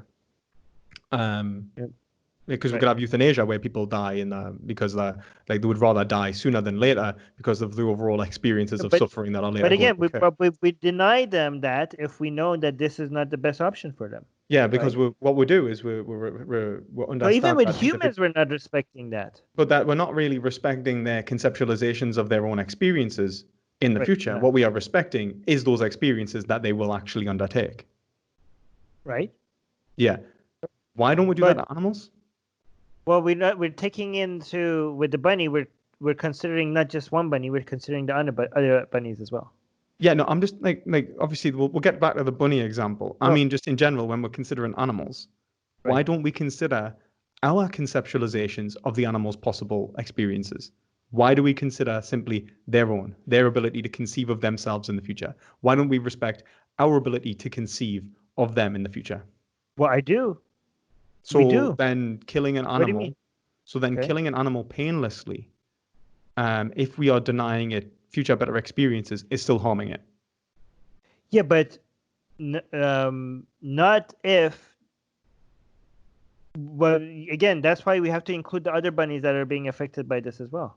No, but The I'm saying other like bunnies. individual, just in this case, like you'll just kind of point this out. So in this We case, cannot the money from we the bunny will to go kill from. what my point is to kill unnecessarily an animal which Sorry. can live a good life is a moral wrong. Would we agree? Oh, Even if okay, it's so incapable of self-conceptualization. yeah, but what I'm saying is that in that vacuum that you created, yes, you're right. Okay. In that Now, vacuum. But what I'm saying that you have to take the larger picture into account. okay. Like And if you now have only one bunny in this. let's take the bunny example back again. So we agree that killing an animal has nothing to do with self-awareness then. The consideration No, of the animal. no. It's one of the factors. I didn't say it's the only factor. I'm saying that even if an animal is not self-aware, if I kill it, I'm still committing a harm against that animal, not because like if it was self-aware, I would be committing more of a harm against that. I would be taking more things away Would from we? that animal. I mean, not Like necessarily. I mean, all we're taking is a different psychological experience of the we're present. taking more psychological experiences from that bunny, right? But why Like if is a more bunny better? was, I mean, more pleasure So that, I mean, that. well, I mean, I could say like for one, like psychological experiences can be inherently negative. I mean, if we look at Yeah, but experiences of anxiety, depression. I'm assuming that most people, a living being that is aware of its existence, on average, is okay with happy with being alive. Okay, if it's Well, if the the bunny was point suicidal, the point if the is bunny that was like suicidal, no, hold on. If the bunny was suicidal, that's a different thing. But no, and I'm saying like no, let's but take I'm saying like okay, like here's like what I'm saying is like if I kill a bunny, I am taking away future pleasure that I can conceive. The bunny cannot conceive the future pleasure. I Mhm. can conceive the future pleasure. And even though the bunny cannot conceive that it's going to be fucking another bunny a week from now, I know that it might. So I'm taking that potential away from that bunny. Okay. So yes, I am taking away something from the bunny, even if the bunny doesn't realize that, and that's a crime against the bunny. But in But humans, you also gain the if the hopes and bunny, dreams and aspirations. right? Okay, good. There Right. you go. Yeah, yeah. Yeah. Except all of those things exist as experiences of the present, considering the future. So when I Yeah. experience the That's benefit extra. of hope, Yeah. aspirations, and let's say, I don't know, whatever But that's anticipation I more. have for the future, I'm actually experiencing it in the now. Yeah. Right. So, Right. So, so but I'm the taking benefit of so that yeah. is So let me just experienced clarify here this and for the now. audience. So when they die, that isn't an additional lost experience, Is it not?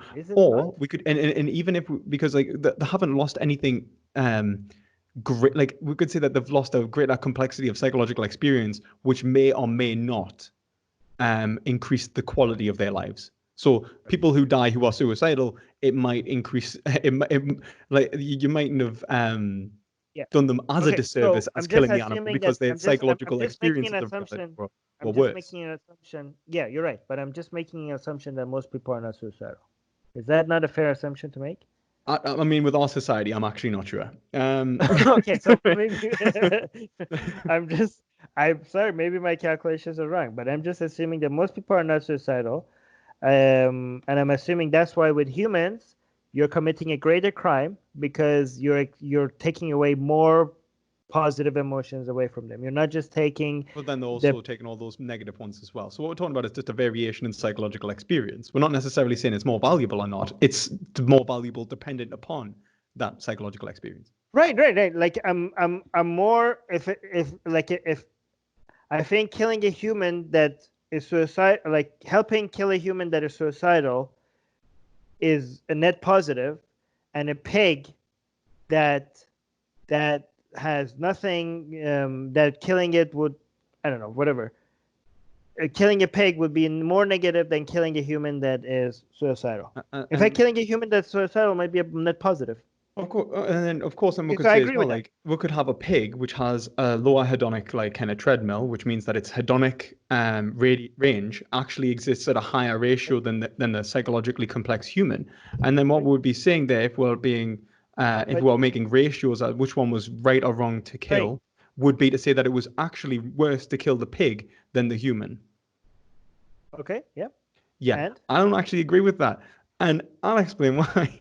So I'm respecting the individual's experiences from which the individual themselves and their experiences are but obviously valuable to let me themselves. just clarify something to people because a lot of people think now I'm okay with killing humans over animals. I just want people not to get because some people might not understand what we're saying and then get away with some conclusions that we're not making.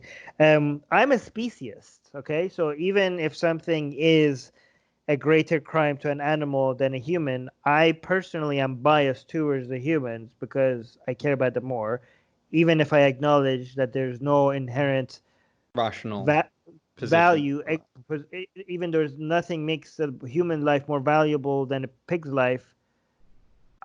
I just have that bias, which is an emotional bias. So I just want to say that I do have a bias, right? So Yeah, that's I mean, fair I have enough. the but yeah, I mean, I do have that bias among humans as well. Like I love my wife more than any other person on this I earth. don't think that's a I don't bias. I think that's I don't obligation. You have claim an that my obligation to your wife wife's as well. I don't claim that my wife is inherently more valuable than other people. She's just more valuable to me. You know what I mean? So humans, for example, are not inherently. I mean, I do understand that they have certain emotions that other animals have, but I mean, I also and when you kill them, you're taking more some other emotions that away from them that you're not taking away from animals. But we also might you know that pigs experience pain more than humans or stuff like that. So in that case, even though it's a less variety of experiences, it might be more intense in pigs, right? So just the Mhm. variety is not the shouldn't be the metric here, right? But at the end of the day, I care about humans more than I care about pigs. And you might think like, well, that's not rational. I'm like, well, yeah, it is and it's not because it's just an emotional bias as a human that my brain has been wired in a way to care about humans more than animals. But it's also rational because you cannot calculate my ethical decision calculation process without taking my emotions into account. Like there is no way for you to exclude my emotional preferences into your logical calculation. I So agree.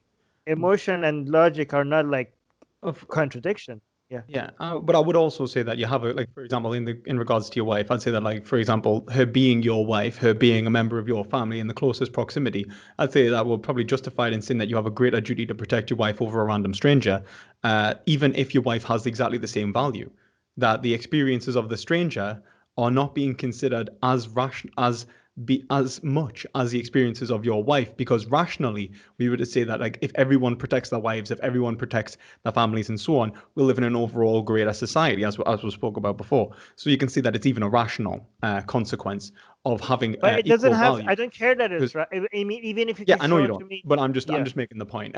right. But I'm just saying And that I think the point. this is the point of differentiating metaethics and normative ethics. So metaethics would be to say what is valuable, Right. and So normative ethics would be like how do we express that value to the greatest degree. okay, Um, great, good. So when it comes to animals, given that most humans are speciesist, we can't tell them from if you want to look at all the consequences. What you can do is is try to educate give them to them. not be speciesist. No, we can't do that. What Why you can't we can do do, that? huh? Why can't you do that? You can educate people out of racism, can't you? No, not necessarily. Not necessarily, Uh, but you can do your best to try. And you would you say there's a moral obligation to argue against the I racist mean, and show why that I position's mean, I don't inadequate? think that most. Okay, so what I think is that people are not logically do not get logically argued out of racism. They get emotionally manipulated, rightfully so, out of racism.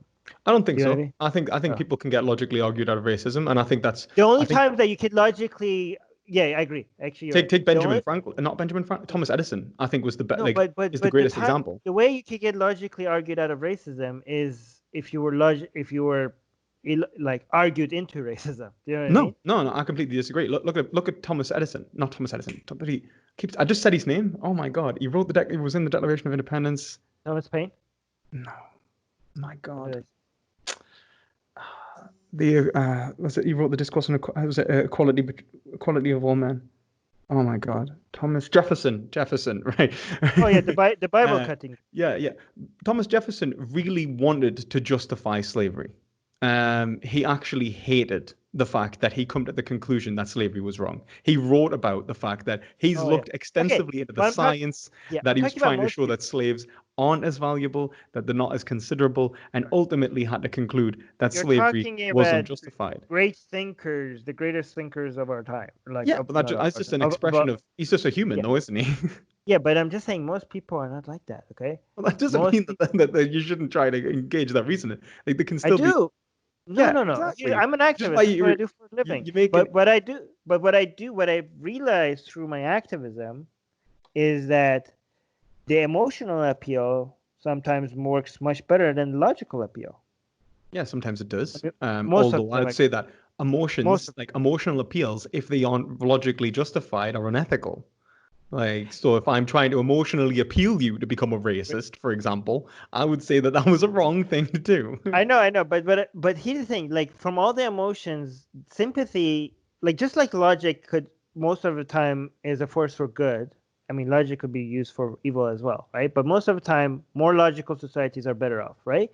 Not all emotions are created equally. That's why I think like appeal to emotion, if it's appeal to sympathy, I mean, I realize that it's not it's logical fallacy to appeal to people's emotion, but you're not trying to be logical here. I think even though appealing to people's sympathy sometimes could get you a bad result, but on average, it will get you better results, just like logic, right? So Not I'm okay. necessarily, because you can have people who become That's emotionally what, attached, for example, to that's what I said on average. like let's say people get emotionally attached to like computer software, and they're willing then to place, let's say, a robot, and lacking experience, they have an Right? empathetic experience to that robot that's made it look anthropocentric, that's made it behave and But act like a that's why I human said virtual girlfriend. more sympathy, like an average, more sympathy makes the world a better place. And if I could I exercise, don't think that necessarily equates. I think it can make a world a better place. I didn't That say doesn't mean it necessarily. Like I will. was saying, it makes it more likely. Okay. I Like mean, and there's logic. You could say that about logic as well. like You know, I think logic, if applied correctly, would always make the world a better place. okay. Here's a hypothetical for you. Let's say that we take this world and change it in two different ways, and you tell me which one is going to be a better world. Okay. We have this world, and we make everybody in this world a, a lot more logical, Mhm. but a lot less sympathetic to each other than they are right now.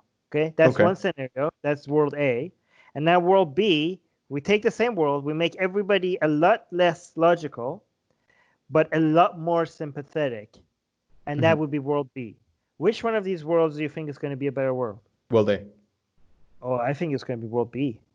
No, no. You see, but it's not say world A. It's like if you take like for example, like all perceptual data being equal, so they're able to understand each other capably. Because there is something to be said about empathy and social skills and the ability to perceive another's interests, which is the ability to even behave logically anyway might be somewhat emotionally driven in that respect, like the ability to actually engage with one another, to understand one another's actual value, right? So if we were to say that they still had knowledge of that value, right, like they still had that data, and they would act purely rationally, which is to say that they were to say, I will do the right thing at all times, and by doing the right thing, I know I'm benefiting myself, and by benefiting myself, I'm also benefiting others. And so what we consider now Good. when we do the right You're thing going to is hit a actually lot the of prisoner dilemma situations.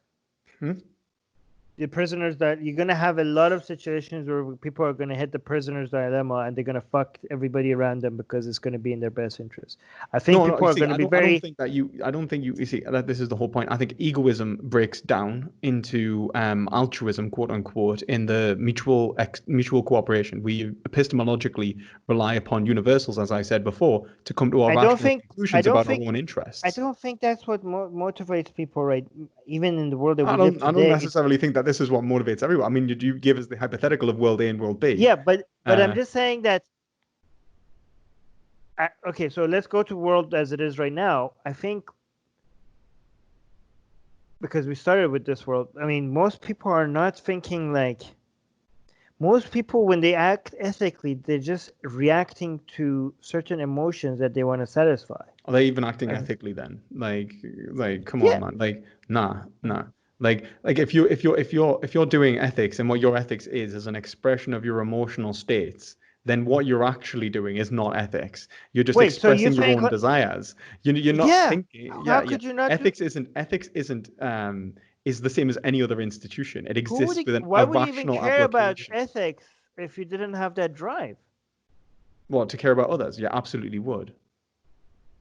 Yeah, but okay. So you are you telling me that if you like you're in a plane and you see this really old lady trying to put her luggage up and she just can't and her arms are so weak and you just you're not you just feel like, oh my god, I need to help her, right? You just and you help her and she's like, oh, thank you so much, and you just feel good about that and you just did that because of the If you first did of it all, purely to feel good, like then that's not ethics.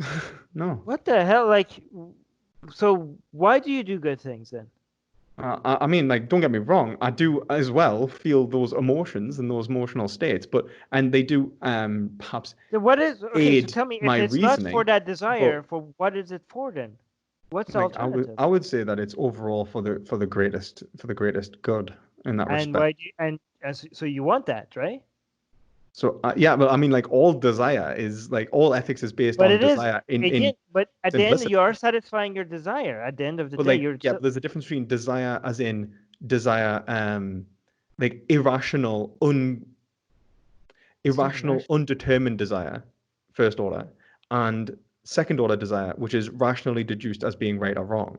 So like when I Wait, go to desire. Why? What makes your desire more rational than my desire? You for some reason care about the greatest good. I mean, I do too. But I'm just saying, because at the end of it's the not day, about because the consequences is not simply a moment of self gratification. It's the overall consideration of the woman and her experiences as being rationally equal to my own.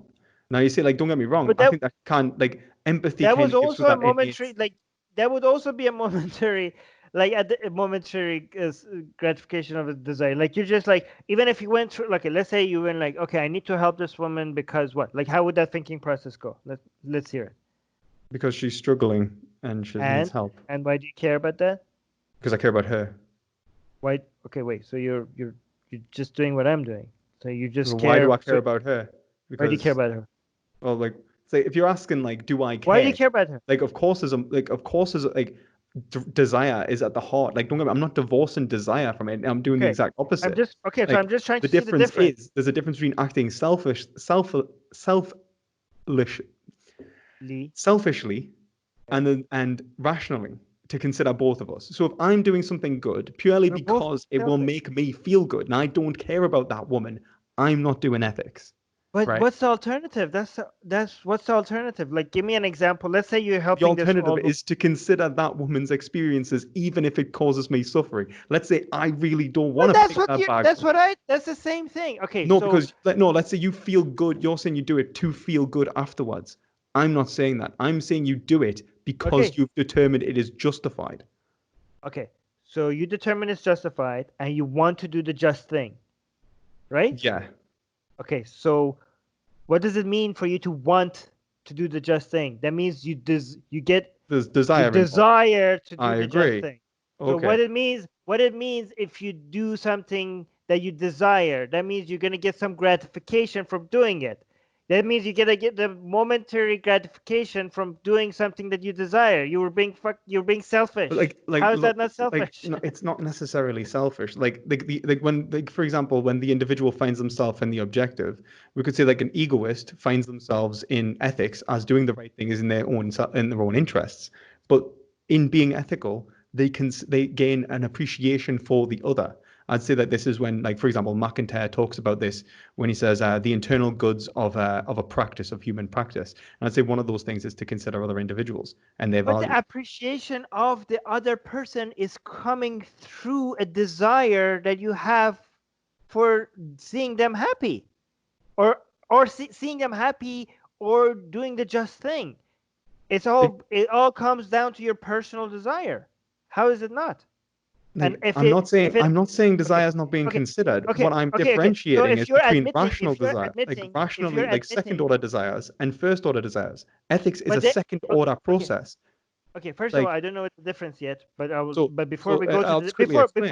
before we go to the difference, if it's desire, whether it's first degree or second degree, how is it not selfish? If it's just satisfying your desire. Well, I mean, okay, like let's define what selfish is first, shall we? So, Okay. is it done purely for self gratification? I don't know what the other That's what I alternative would say is. selfish was. Selfish was for purely Okay, for self okay, so gratification. okay, let's say not purely. What's the other things other than self gratification? What's the Like other? mutual gratification. But mutual gratification, you mean that you're taking the other person's gratification into account, right? Yes. So how's you caring about the other person's gratification come into equation? The way it does is that the other person's gratification is making you happy, right? Like Well, if it, I like I mean, mean, it might the make us only actually way, really unhappy. the only I way might that you want to help someone. Even I even said I might want someone who I hate to do well, like pedophiles, rapists, whatever.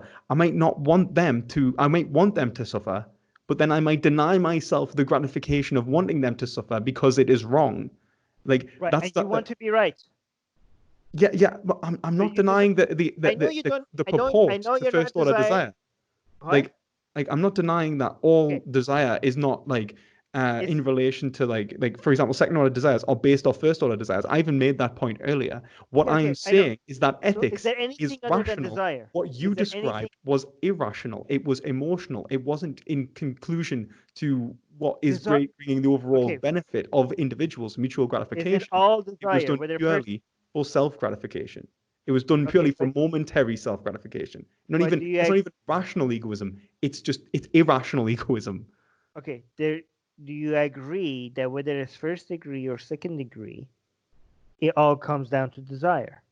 All of it. Yes, all of Okay. it. Yeah, All of absolutely. it. So if it all comes down to desire, your desire, Not desire. huh? You see, Your the thing desire. is that like Because because if we second say like degree, for the you to understanding care, of the point I'm no, making is that the for understanding the of individual desires, like egoism, is no, inherently but flawed because of the issues when with you say private language. It's impossible to conceptualize.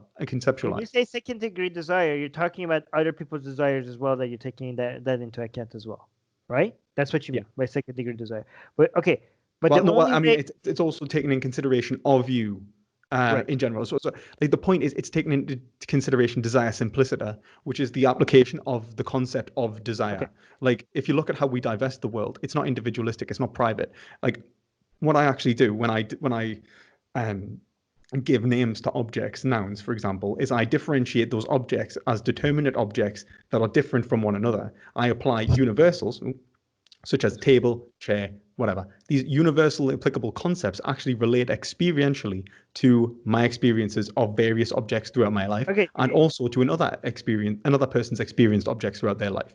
And then it is held constant in a grammatical system within language, which is external to my rationality so that I may refer to it to see if I'm using the concept as correct or not. If I'm not using it as correctly, I might say I was mistaken. That's not a chair, that's a stool. right, I can only do that because it's objective from my interpretation of that okay, concept. okay, The exact but same thing applies to egoism and the ability to conceptualize right, of but oneself. it all comes So even. But if even in the case of the second degree desire, the only way that you could care about other people's desire is if their desires matters to you. So it will come down there. You wanting their desires to matter, it comes down to the second degree desire will come down, gets translated to the first degree desire at the end. Like my, Do you know what I my mean? like the my no my point is that even the consideration of an individual in and of themselves is impossible without the assistance of another individual who gives purport to those experiences. So, for example, Yep. I can only say desire because it exists in a common domain from which we both identify Okay. and give value to. Like that is the only Let me. reason I can apply it to myself in But the for the first place. people, for my audience, maybe that might not understand what we're talking about. Just the example I usually give, and I know I want to move on after this because I think we're just talking about the same thing in two different ways. Maybe we're not. I don't know. But let's say, for example, you're torturing a soldier to tell us where his friends are hiding, so we could go kill his friends, and he dies under torture, and he doesn't give away where his friends are. I'm like, oh my God, that was a very selfless act. I'm like, no, that was a very selfish act because the only thing that the soldier did was took two pains into account: the pain of the torture and the pain of being responsible for giving away where his friends are, and he decided that the pain of the torture was less than the torture of him being responsible for giving away his friends. So he chose the lesser of the two pains. So even the most selfless acts ever could be translated. If you look at them, it's all selfish, right? You see, Everything we do is selfish. I disagree. I'd say that on the inverse, I'd say that everything we do is not selfish inherently, because to be purely selfish is logically impossible. It actually forces us to be irrational, and that's my point. Like we can be selfish if we choose to be irrational. Um, I don't think we can. Okay, the way I'm looking at it, I don't know. Maybe I'm not understanding you, but I don't think it's possible for us not to be selfish. yeah, Maybe I on don't that, know. like we can disagree Yeah. on that. Right. Like, Okay. Sorry. although I think it's vitally important because I think that my position would be that ethics is the only way to be logically consistently even value ourselves. But in doing so, we are only capable of valuing each other. Like to value each other is the only way that we are capable of valuing ourselves conceptually. That's essentially what that's what the point of ethics, which is why virtue and happiness are one and the same for the Greeks, which is like human flourishing. Okay. Now, like, I want us to get to veganism though. Like yeah, we haven't. yeah. We talked. Yeah. The reason But that like this kind of matters, I mean, you talk about like the bunny and so on like that. I would say that the individual, like the bunny themselves, matters. And like so, for example, when you produce that bunny, if you aren't considering them as having a qualitative experience from which you have a responsibility towards, and you deny that to produce more qualitative experiences, then your reasoning is contradictory. You are rejecting their subjectivity simply on a particular level to respect subjectivity on a universal level. There's no like without cause. There was no need to do this, and so you've actually created an overall great flaw in your logic. Um, we can move on to but animal agriculture now, though, if you'd like. wait. And that Do you consider yourself a speciesist? no, probably not. No. Okay. I would say that I think to be honest, like I don't really differentiate between the value of animals in general. I'd say that I have greater You overall care. responsibility, like my dog, for example, than a random pig. Or like just as I have a greater responsibility to my girlfriend and my mom than to a random stranger in the street. But I think that's logically justified What about anyway. a random human compared to a random pig? I'd say that I have equal responsibility to both, except I would say that because I live in a human society, which has rules and regulations on how we treat humans, I'd say institutionally I have a greater responsibility towards that human. Wait, if you respect rules and regulations so much, then why do we? Then do you respect the rules and regulations that has not made killing of animals illegal?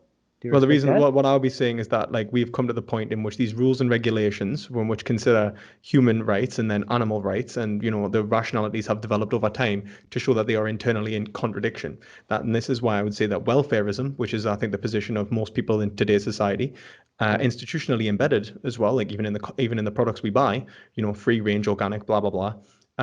Shows itself to be in contradiction. It ultimately cares about the welfare of the animal But whilst as is dismissing right the welfare of the now, animal. I So the well, ethical institutions are in contradiction. okay. But until we can change the rules, you're okay with people following the rules as it is? I would say that like as we change the rules, I think that people should, follow welfareism to its rational end, and they'll be advocating for us to change the rules. Okay, but until you're successful, you're okay with the rules is the way they. You mean like I you? wouldn't ban, like I would not enforce a ban on animal products until the majority of the individuals in our society agree that eating animal products is wrong? Yeah, maybe, Because I would be forcing moral progression, which is impossible. Okay.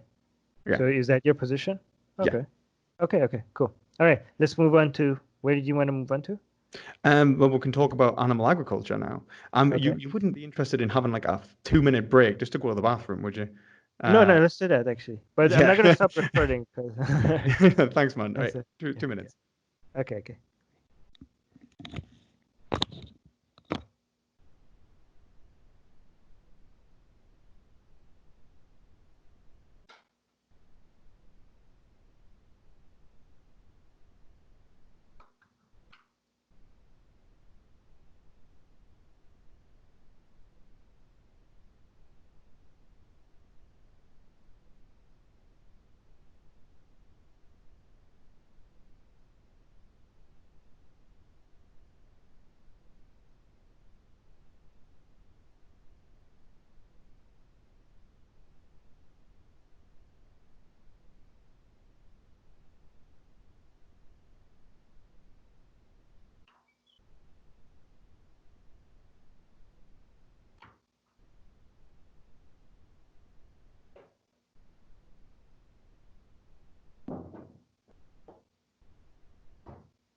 So this is going a lot better than my last.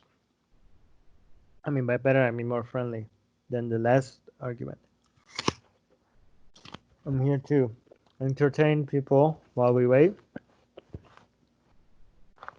I mean, I don't know what to say right now.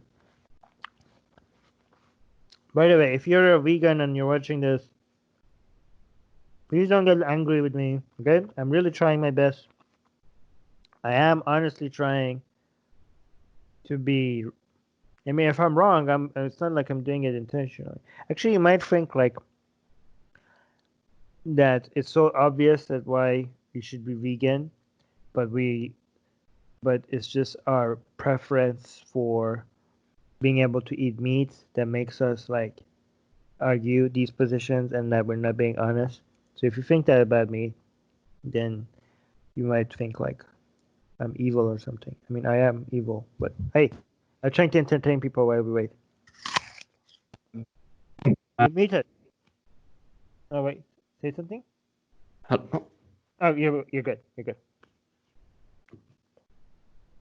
Can you? It's cutting in and out. Say something again.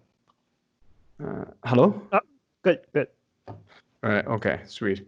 Yeah. So I guess like we should probably talk about animal agriculture at some point and not just metaethics. And I keep doing this. I'm terrible for metaethics. I'm actually writing a PhD, you see, on the metaethics of veganism.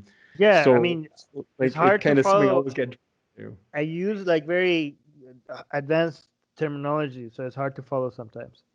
Maybe you So talk to smarter people than if me there's any, usually. not well. I mean, not. I mean, like I think you seem like a really intelligent guy. I don't think there's. It's not that. It's just I guess it's esoteric words and terminology. I just don't realize I'm using it sometimes. It just comes out, you know what I mean? Like when you get like in habits and stuff like that. Yeah. And obviously if there's anything that you want to express, like just that is known, I'll do my best to express it in like ordinary language. And I think that's how philosophy should be done for the most part anyway, like in ordinary language. And it's for the greater overall benefit of the population. Because being rational ultimately means being right and ethical, and like overall that means that we're going to do the right thing, right? So essentially, I think that it's like an ethical travesty that animals are being executed on a day-to-day basis for meat, dairy, and eggs. Right? Would you disagree with that? I would say it's an atrocity that they're being tortured, and they are on a Oh, daily basis. Yeah. okay. What if they? Not killed, but the fact that they're being tortured is Right. the way Well, they're being treated. I would say that they are part and parcel of the same overall continued what's the word I'm looking for? Like continued exploitation and inconsideration of their interests. That because we can see animals as having less value than humans, we give them we treat them unequally. We say that it's okay to torture them, that it's okay to kill them. I would say that in both cases that is wrong and faulty reasoning, and that there is no reason to consider humans as having more moral weight than animals. I mean, More I ethical. don't think I would again, if we lived in a world where humans, I don't think, I mean, I'm okay with killing them without pain, even if they were morally, even if they are morally. But why? Well, I mean, that's because what we talked about. Like, I think if humans were also in a position where they were not self-aware, and if humans were not disgusted by eating other human meat, and also if we lived in a world where humans were not psychologically traumatized by the knowledge of living in a society where we kill some humans and chop them up and eat them, and also if the humans that we're killing were not didn't have anybody that would miss them or be be emotionally be sad about not them not being alive. For example, yeah, then in that world, which is not at all the world we live in, then it would be okay to identify the humans that are not self-aware and be like, okay, you could be, if we don't have to live, much longer to live, then you could be meat for the rest of us. Well, I mean, what that's about disgusting, but that's disgusting and traumatic. But the hypothetical that we came up with, it wouldn't be disgusting or well, what if traumatic. what I mean, like, let's say remove the disgust by making it organ harvesting, still kills them. No, I mean, Um, no, because that's all of that is still traumatic. You could try to tell me like other people wouldn't know, but by you telling me this, you're letting me know, and yeah, I'm okay, traumatic, and I'm okay, being but like I would let's have a no, psychological trauma but about that. let's say it's organ harvesting. Let's have you ever seen The Island? Ewan McGregor. I think so. I think I saw it, but it was so lame that it didn't. Oh, I love The Island. Anyway, Wait, the which one? Wait. Maybe I don't know. Maybe okay. The Island. Island is Oh basically yes. Okay. yeah, essentially clones are used for organ harvesting, right? Oh yeah. Okay. Yeah. Okay. Yeah. Yes. Now, Yeah. are No, we that's being good. Yeah. immoral in not Good. considering those clones? I don't remember the plot. Can So you let's say remind me? like the clones like are like raised in a facility, but let's say that this facility is actually giving them an overall positive life, Okay. right? Which I think it is for the most part. Like, um, and at the end, they get to like a certain age, and then they are Yeah. killed. But they're surgically killed, so they're made unconscious, and the organs removed. Yeah, I would be fine with that in that world. Like if you told me like, hey Armin, the only reason why you're alive is because we made you, and by age 30 we're gonna chop you up and serve you as meat to other people. And the only reason why you get to experience this life right now is because we get to do that to you. I'm like, okay, fair enough. You wouldn't necessarily like I don't know fight back, try to get out. I mean, I would, but I would be appreciative of the fact that whatever industry that made me exist, even though if I try to fight back. Do you know what I mean? I would be like, I'm glad that that industry like But brought, would you brought. say like when you are fighting back, would you be like you are doing something wrong in killing No, me? I wouldn't have. I wouldn't have any arguments against So that. I you'd would. be like you're doing the right thing. I'm just emotionally tied into survival. Yeah. You should kill me, but I don't want to die. Okay, Yeah. right? Yeah. Yeah. Exactly. Yeah. That's, that is. Yes, I would. But again, that would be in a very hypothetical situation. We don't live in that world. We live in a world that if we knew like they're doing this to some people on an island, we would be like, oh, what the fuck? And animals don't live in that world. Animals don't live in a world where like if you take away a cow and kill them in a humane way, the other cows are not going to be like, what the fuck happened to Kevin, like we mentioned, right? Yeah. They're not But I going to mean, be, like the point they're not is, going I to would write say, about it in newspapers and like, they like, and do cows go, do but cows, like the okay, point. Here's you the know, but thing. the name, What? hold on, let me just tell this to audience. Like, you know how the other vegans say, like, name the trait? Here's the trait. Do animals go and think about what is my purpose in life? Why are they feeding me here? What is my what is my significance? They don't think about this shit, do they? Right? I mean, that is the difference between cows and pigs. Pigs are very smart. They don't think about this stuff. But if you were raised in an island just to be eaten as a human, you might have an existential crisis at some point, right? If you knew that, right? You would be like, fucking hell, like, am I just meat to these people? Like, you might, that's the psychological trauma that the cows and the pigs and the chickens would never go through. Oh yeah, I agree. So there's a greater form of psychological suffering and told that you perhaps are going to die one day and like all of that stuff, the existential crisis of it all. Right. So But we I have to mean, eliminate all of that for this to be equivalent. I mean, not necessarily, because we could say that the overall human experience being diminished um, mightn't equate to the overall experience of an animal's like phenomenological experience of pain and pleasure. So, for example, take a human. Have you Stoicism and stuff like that? Yeah. Yeah. So Wait, like are you talking Stoicism, about? like Okay, good. philosophy, like yeah, like so like humans in like Stoics argue that you can be happy even though you're suffering because you're able to Oh, yep. psychologically distance yourself from the pleasure, from the pain rather, and Right. induce like a more pleasurable state. Very similar, like grit your teeth and bear it and think about something happy, right? Like kind of philosophy. But that's bullshit, isn't it?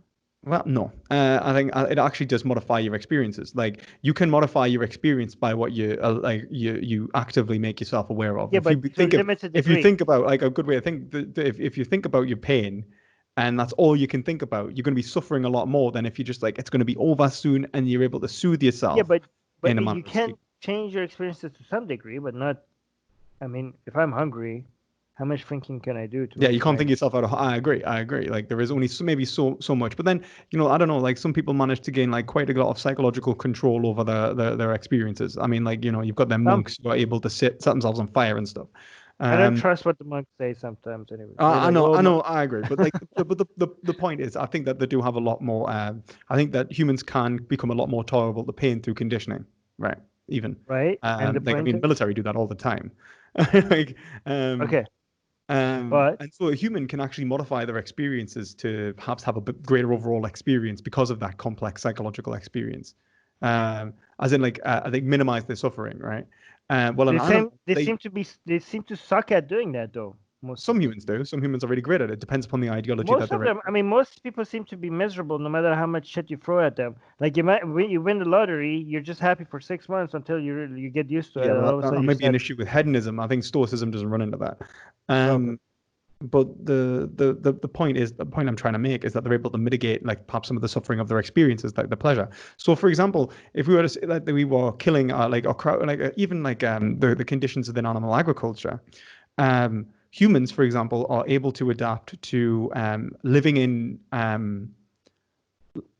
are able to adapt to living in larger groups easier than chickens. Chickens can only adapt to about, I think it's 100, 150 chickens max. Humans can adapt much easier because of our ability to communicate, right? Mhm. So that's one aspect in which overcrowding, might be more painful for a chicken than a human anyway. So you're saying that, like, for example, it's worse because of a human's ability to be self-aware or like that psychological complexity. Not necessarily. It might be better because their ability to No, adapt to that I scenario agree. allows them Agree. to. The overcrowding should be legal. Yeah, but like the like even not just that, like the point I'm saying is that like self-awareness itself, it doesn't necessarily like it doesn't necessarily give more psychological value, like more experiential value to the individual, like not experiencing certain things or I'm having not more talking. value I at the time. don't. I'm not agreeing about the value of the individual. I'm just talking about the value of the pain and the pleasures, right? Yeah, Like, exactly. So they're having less pain and pleasure, so their right, experiences are of less purport. Like I right. can do more to a human and be justified. But I'm just saying, like, if you could show me that the pig experience was more pain than a human, then I care about the pig's pain more than the Right, human. that's great. So then why do we, so why like when you talk about like self-awareness, like Mm. why is that in any way valuable? That Like is what valuable. That's an experience that animals don't go through, so it should be added to our calculation. Yeah, but like when you But say that, like for things to be equal, we would need pigs to be like, or humans in the same no, so scenario to not because be okay, self-aware. so for Why? example, what I'm saying, what I'm saying is that if a pig, I care about the pig's pain more than the human's pain. I mean, I don't, but if I was not a species, I would. Um, because the pig could experience more pain. But if I could kill the pig without any pain, then the fact that the pig could experience more pain than a human becomes irrelevant. It's the same with a human then, though. Like if you were to do the exact same to a human, then it would. Like, yeah, but a human is self-aware, and I'm taking away more. Like when I kill a human, I'm taking away more than just their appreciation from not being in pain. I'm taking what away. What are you taking from them? Taking away their appreciation of being alive. Okay, so they appreciate being alive until they're dead, in which case they don't appreciate being alive. Yeah, so I like took, all you're doing I took is that away from. I took that away from them. But what if they really do not appreciate being alive, and you're taking away the negative? Then that wouldn't be an extra cost, but for most humans it is. So for most people it is. So self-awareness. You see the trait self-awareness, yet really what you're talking about is the well-being of the individual. So that is essentially still grounded in their experience of the net. Of course. Yeah, I agree with that. So self-awareness isn't valuable. Okay. Inherently valuable, we'll say. No, but self-awareness is not inherently valuable because it wouldn't apply to a suicidal person, for example. So it's basically and even self-awareness itself is it's only valuable in respect to the experiential. That's why I care about self-awareness, is because of those other things that it results. But at the end of the day, I care about those other things. You're right. Yeah. So in reality, all we're considering is the experience of the individual in moment by moment experiences of reality. That's what. That's why I was. That's the only reason self-awareness came into. So self-awareness doesn't modify, like, in terms of, unless there is a psychological disposition towards increased suffering, which you'd have to be able to show in all cases, which is not necessarily the case. Self-awareness has no purport of whether we should or should not kill humans versus animals. Not directly. Only if I mean, if you're asking me if you're the only thing you care about is suffering. So when you said self-awareness was the trait, so when you because I mean I don't like naming the trait, but when you say self-awareness is the trait, what I'm assuming you're saying is that self-awareness is the morally relevant feature which allows us to differentiate between humans and animals in terms of killing them. That would be a more accurate way of describing it. So would you say that would be wrong, and self-awareness isn't the trait? I mean, you're just being more. I mean, when they ask you to name the trait, they're asking you to name traits that leads into, which allows to justify. Like I'm not a fan of this argument, but what the hell? Why not? Okay, so right. No, but like, I mean, us to get somewhere. When they're asking you to name the trait, they're not. I thought that what they meant is like what eventually leads for me to, in my calculations of suffering, in pain and pleasure, right? I didn't think they are asking me if I care about anything other than pain and pleasure. If that's what they were asking, they're like, oh no, I don't. The only thing I care about is pain and pleasure. But I thought the question is like, is there a trait that makes the calculation of pain and pleasure for most humans different than animals? Then I would be like, oh yeah, self-awareness, for example, is one of them.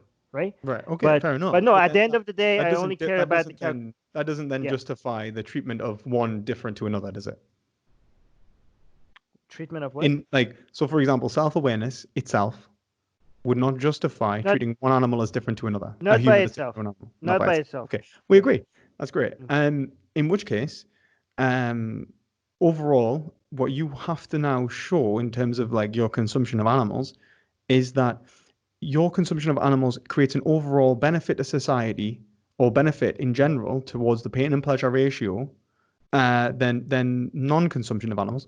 And also, I would go so far to say is this includes the continued conception of those beings, their potential to have a good life, and not after the point that they've been consumed. So, for example, we could choose not to consume the pigs that are in animal agriculture, respect their experiences, and they go on to live better lives. Technically, I don't have to say that. Or better yet, we could go and not birth them in the first place, and they'll have all the negative experiences that they're going to have. So in terms of like the vegan position, which is an abolitionist one, why shouldn't we simply not birth these pigs to consume? And by boycotting the industries, we promote that, Well, there's two assumptions being made here. One is the assumptions that we know what the pigs want, and we know that they rather not ever live compared to the life that they have. Okay, I'm not saying maybe they do, maybe they don't, but I don't think you know.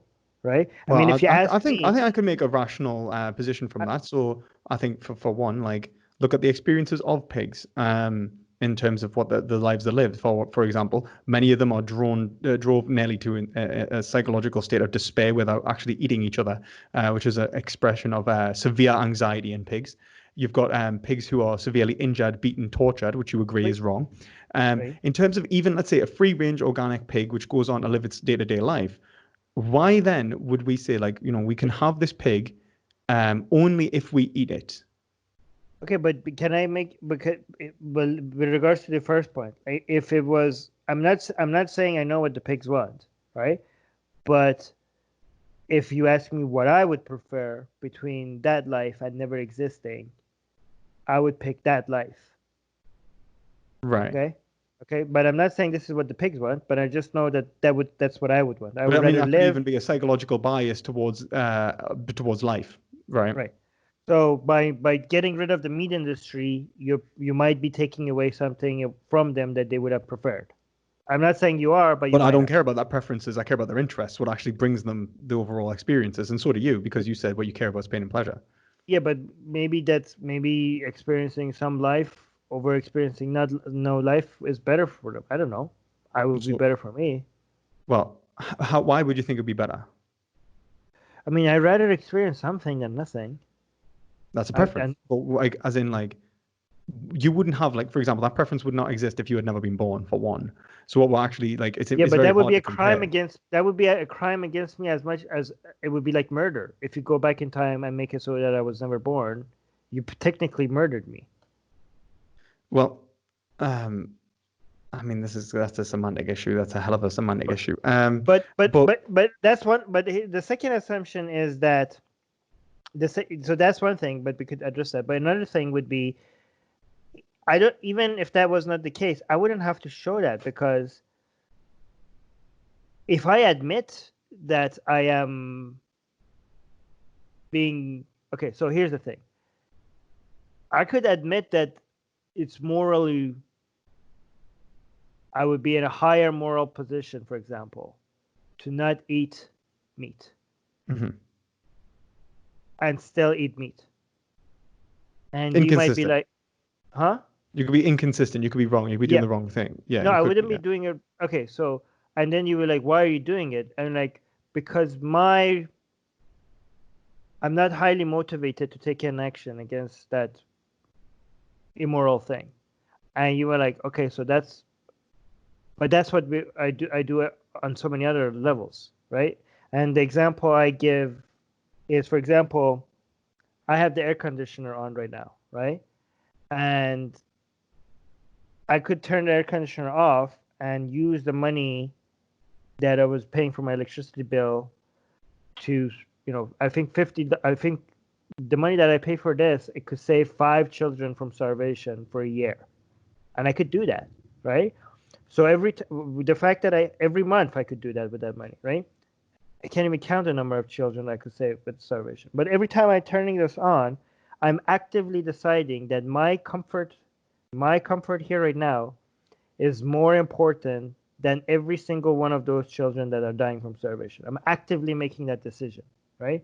It's morally equivalent to having children delivered in front of my house every day and me taking a knife and sacrificing Oh them my God, no, it's not. for it's morally Absolutely, equivalent no, it's not. to keep my air conditioner running. It's morally equivalent, right? I mean, So like if we put them outside, like I mean, morally equivalent to not giving starving children in the street outside money, maybe. But even no, then, it's no, because you you have know a great how population. easy it is for me to go use my PayPal account right now to like even if I donated like $2,000 every month to starving children.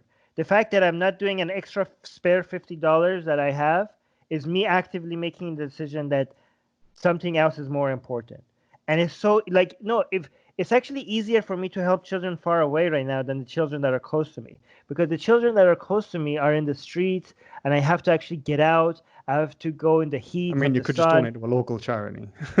No, but I'm just saying for me to donate for me to actually make the difference where it matters the most, I just have to go online and it just takes a few clicks So Yeah. it's actually very convenient for me. It's very easy for me But to in do that. terms of But like one, I would say that like I think that the expression, as I say, the normative institutions of our society give us our duties, and I think that we do have a duty to donate to charity. How much we donate to charity, I don't think is like the I don't agree with Singer and say that donate until you're absolutely just above the poverty line I essentially. don't care. No, I don't care about Uh, what Singer's saying.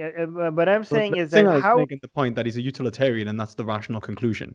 And how you're is kind it of not agreeing. effectively make how is it that when I am turning on my air conditioner for me to be a little bit more comfortable right now, how is that not me deciding that my comfort is more important than those starving children? How is it not the same thing? Well, I'm not saying that, yeah, like for example, like you're not, but I'm saying that like your duty towards those starving children versus your duty towards I don't yourself understand are in duty. a I don't balance. understand duty and stuff. Like I don't know how is that Your both include. obligation to your own comfort, like to live a There is no life of abject. obligation. Let This is all just preferences. What obligation? I I have completely, zero obligation. no, absolutely wrong. Yeah, of course you have an obligation. And I, for example, like for the fact that you have a preference in the first place is perhaps one of I the have greatest preference. evidence that you do have an obligation because like the fact that you will suffer if you get set on fire shows that you already have a consideration of your own I don't know. interests I don't to know not what be you set mean by on fire. duty and obligation. Who comes up with these things? These are just made up stuff. My feelings towards the suffering of others, that's a real thing that I experience. Okay? The But like obligations are your just feelings are not like an obligation is something in which you did not do it. You would be wrong for not doing it. so you're wait, As in logically wrong, as in rationally wrong, not as in how is it rationally wrong or right for me to do anything? It's all about our preferences. It all comes down to our well, preferences. okay, like if it was just about your preferences, then like for example, if you had a preference to let's say put a fork in a plug socket, should you do it? I mean, if somebody has a preference, We should just let them do it. I wouldn't because I have I have my preferences are different from them. My preferences is to stop them. I Would don't you have say any. that we're being rational, like by following their preference to put a fork in a plug socket? Yeah, they're being rational, and I would be rational to What? try to stop them. No, I don't think they are being rational because Okay, so let's. what they intend to do when they put the fork in the plug So socket you're is overall bring themselves a greater experience, all right. So let's and say then by somebody has. putting the fork in the Let's plug say socket, they suffer. let's talk about a Their reasoning is psychopath. flawed.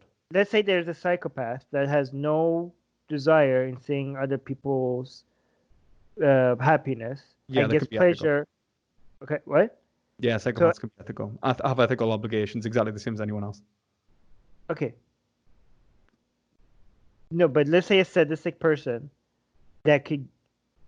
I mean, ethical obligations are just social contracts that we come up with.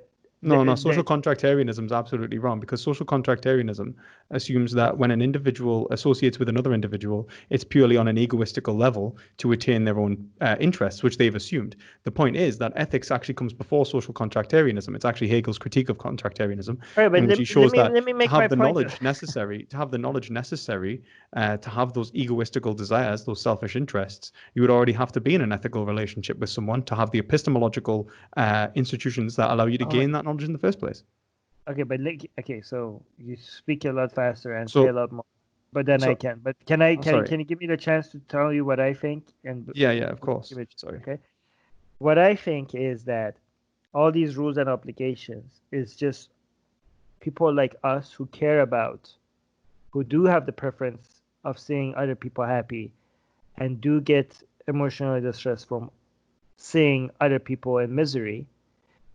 These rules and regulations are just our way of force of the majority of us. We are forcing our way on the minority who do not have these desires. And I'm glad that we managed to force this on the society. You know what I mean? I also think that there is no inherent obligation or duty. If a sadistic person gets pleasure out of torturing somebody, and if there was no social consequences from them doing so, there is no logical reason why they shouldn't torture somebody. Oh, there is But absolutely.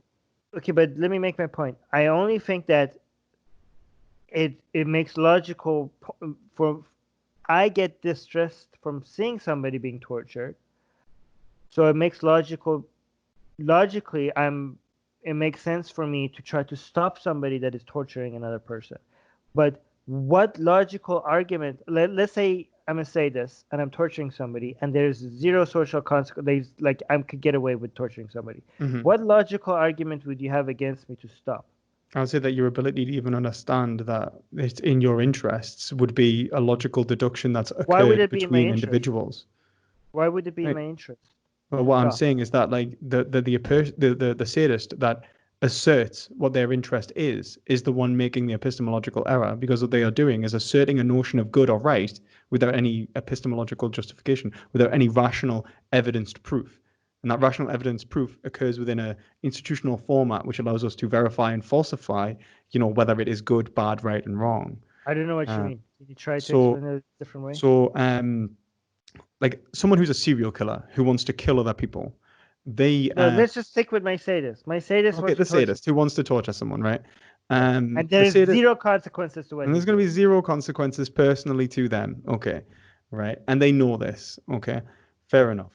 They assert that that they are justified in acting in their pure selfish They interest. don't care. No. This sadist doesn't care Well, about. if they're not logical, then there's no point in talking about There's ethics. no. Why is it logical? They don't think like. No. Wait.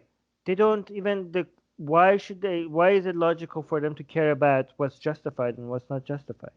Well, this is the point. Like every human action, it entails that, like, for example, if I have a preference, or every human action, I act in such a way to bring around a consequence which I believe will bring overall benefit to me and my Okay, so that's experiences. what you mean by justify. Oh, the greatest number of people. He only cares about the pleasure that I brings never to him. said greatest number of people there. Oh, okay, sorry. So okay, so Right. if But that's that's what at you a mean by purely that's at a if you purely egoistical level, right? okay, so if you mean if that's what you mean by justified, okay, fine. He thinks it's justified. Then what? Okay. Okay. So he's making an assertion that that is justified, that to act on an individualistically, to only care about himself in this scenario is Mm-hmm. justified. He asserts that to be what he should be doing in this case, right? Mm-hmm. I'm saying that is epistemologically flawed, because the Why? only way he could gain knowledge over what he wants is the consideration of considered application of concepts which are not private to him. That application of concepts such as benefit, interest, reward, Oh, oh yeah, he uh, considered all of those and he doesn't yeah, care. except all of those are why are how he works out what he wants to do in the first place. That the way that Yeah. he determines what he should or would want to do is through the application of these concepts. Okay, and if those concepts are created by cooperative individuals who verify and falsify their experiences in relation to the overall experiences of everyone, they're universal, they're objective from a given individual, then there's no way that he could apply a concept that was purely selfish, purely egoistical, which You is why lost I'm me. Can saying you try to? egoism You is lost me inherently again. flawed. You lost me again. Can you try to explain that in a different way? Sorry. Um, so when he tries to say, like, I will really, it is good for me to kill or hurt this person, right? Torture this person. The torture of Okay. this person, right? It's good I'm for me. enjoying it. Yeah, It's right. giving I me a will. bonus. Well, I will enjoy it, right? Right. Whatever. All of the Right. concepts he's just used, Yeah. especially like, for example, enjoyment, good, desirable, whatever is Yeah. used in this scenario, relates to the common experiences between individuals Okay. in Like. relation to those Yeah. phenomenological experiences. And he Yeah. took that all into account. He knows. He knows Right. this comes from other people. The only Yeah. reason why he's able to answer your question is because he has to be aware of all these people's experiences and their standards and blah blah blah. He knows And all so, that, like, but yeah, it's a standard that is right? objective from him. So, what is desirable, Yeah, but he good, and doesn't so on. care about the standard. Why should he care about the standard?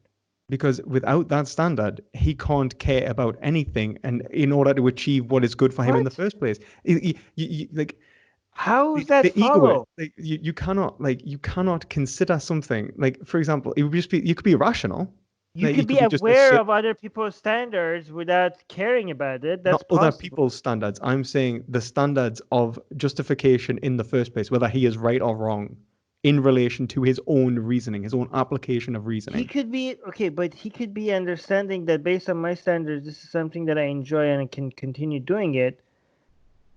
Well, not based without on his standards. That would be a flaw, then, wouldn't it? Okay. You mean based on his This is based so on his weird. emotional states? It's kind of like saying like, this is so weird. Like it doesn't follow. It doesn't necessarily follow. It doesn't have to follow. Oh, it does. What are you talking about? So, like, look at it like this, right? Like, if he was to assert that, like, it is enjoyable to kill people, right? And let's say he even come to the conclusion that it is, like, he might even be able to say he does enjoy killing people. And we can conclude that. And people can verify and falsify. Like, yeah, like, Frank loves killing people, man. Like, he loves torturing and murdering people. Like, you know, Frank. And you're like, cool. Yeah, like, Frank, like, likes killing people. Right. Now, if he used to say, I should kill people, or I am justified in doing so, that my behaviors are actually the right course of action for me. Okay. Then we have concepts such as right, justified, good.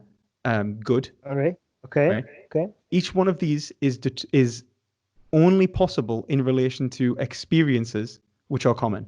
That I go, this is an experience of, good. That justified is an experience of rationally evidence proof, right? That like that you are right in saying that is good. And when I say that you are right, what I'm saying is that you have given equal consideration to the foundations of those concepts. Those concepts are not in contradiction. So if I was to say it is good to kill people, and good is based off, let's say, the experiences of individuals which exist in a common domain, and those experiences is an experience of subjectivity, which is phenomenologically positive or negative, right? And because it's not simply my own experiences, it's not a private experience, it's the consideration of everyone in the language community's experiences. Is my application of good and killing people justified, or are they in contradiction? Okay. Why? Okay. Let's say he acknowledged the standards and that where they came from and the fact that there are other experiences and other people and blah blah blah. And his application of good would be have to relate to those individuals' experiences. Yeah, but why does that mean that he should want just for acknowledging that there exists doesn't mean that he should there's any logical reason for why he should want them. What isn't good? Could you want to have negative? What isn't good for him? But like he knows other people want other things, but he only wants what's good for him. Why do you think that he only wants what's good for him? Like in terms of when he acts to like with a preference. Okay, so we say that's individualistic. His reasoning to gauge whether that preference is justified is collective. Yeah, but that doesn't mean that he should care about what those just because he acknowledges the existence of other people's experiences, that doesn't mean that he should care about what those experiences be. It's epistemologically impossible for him to come to the conclusion that he is able to reject the experiences of another and be epistemically justified. He could accept that their existence without wanting them to be positive experiences. He doesn't have to reject their existence. He just has to reject the desire for them to be positive ones. But the desire for them to be positive in the first place is connected for his desire. Like that's the whole point. Like when we talk about desire, connected, but when we talk about good, these are but that doesn't mean experiences of like recognition of the same thing in another individual and self-associate those things with you, so that you are able to use them in your reasoning. So that I can go, this is good, this is bad. So if I say this is good, but it's bad for you, but it's a universally applied concept, how can it be both good and bad simultaneously? We ran into a contradiction. No, it's not a contradiction because it's good for me, it's bad for them. But you've made a mistake in personalizing the concept. You've taken a universal and you've made it a particular. You've went good for him. Do you see what I mean? Yeah, but good. It's no longer good. It's no longer good. He doesn't care if it's good for. I mean, he knows that other people. You can say he's irrational. He's not irrational. He just doesn't care. I really don't understand this. Maybe I'm being stupid. He cares about what is good inherently because he wants to achieve that goodness. Okay. Right? Would you agree? He wants to live a good life. Yeah, a good life is a good life for him is a world that everybody other than him is suffering. Well, how would he know that? From them screaming. Right. So like it says like a good life for him is Right. and let's say like he knows that his preferences are for others to suffer. I don't understand how it follows. Maybe somebody could explain it to me. Yeah, Maybe I'm just not as you're probably smarter than I am, but I don't see how it follows. There's no reason to think that. Like, but the thing is that like me point of what I'm trying to get at is that if it's a universe, do you think it's logically like, let's say I create the most sadistic human possible, and the best world for him is a world where the maximum amount of pain exists for the maximum number of people. Okay, that's the best experience for him. He would be just like, oh my god, that's the best thing ever. It's what he would enjoy the most. Yeah, enjoy the most. There's no logical argument I could have. That, I mean, you think otherwise, but I think there's no logical argument I can have against this person. The only thing I can do is to make it impossible for this person to achieve their dream. Like I disagree. I think that like obviously I think that that when they try to conceptualize about what they should or should not do, like the whole point of ethics is in relation to behavior. Like was it ethikos pertaining to behavior? Then what we will see is that when the individual tries to determine how they should behave in their life in order to achieve their goal of living a good life, they will have to apply concepts which do not simply obtain to their experiences. They'll have to apply concepts such as good, the good life. The good life for him is inherently tied into the good life for everyone. His understanding of it, of good itself. Metaphysically, it's only possible because of language, because of our cooperative venture. I just don't see how it follows. I'm going to try, but right now I don't see how it follows. Okay, I'll try harder. He wants to achieve a good life. Let's move in his actions, right? Yeah.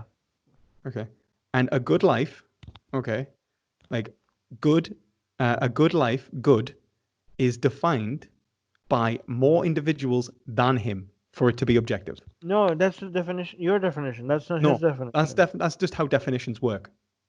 He can't give me a definition. Language has one.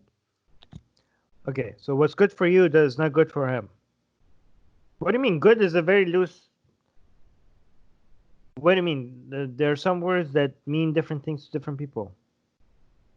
Like, yeah, I mean in this context, obviously, I mean, like we can change it to like, like good as in being like a performative function, like it's good at doing something. Like the good knife is the one that cuts, but we're using it in an abstract universal concept which relates to positive experiences, right?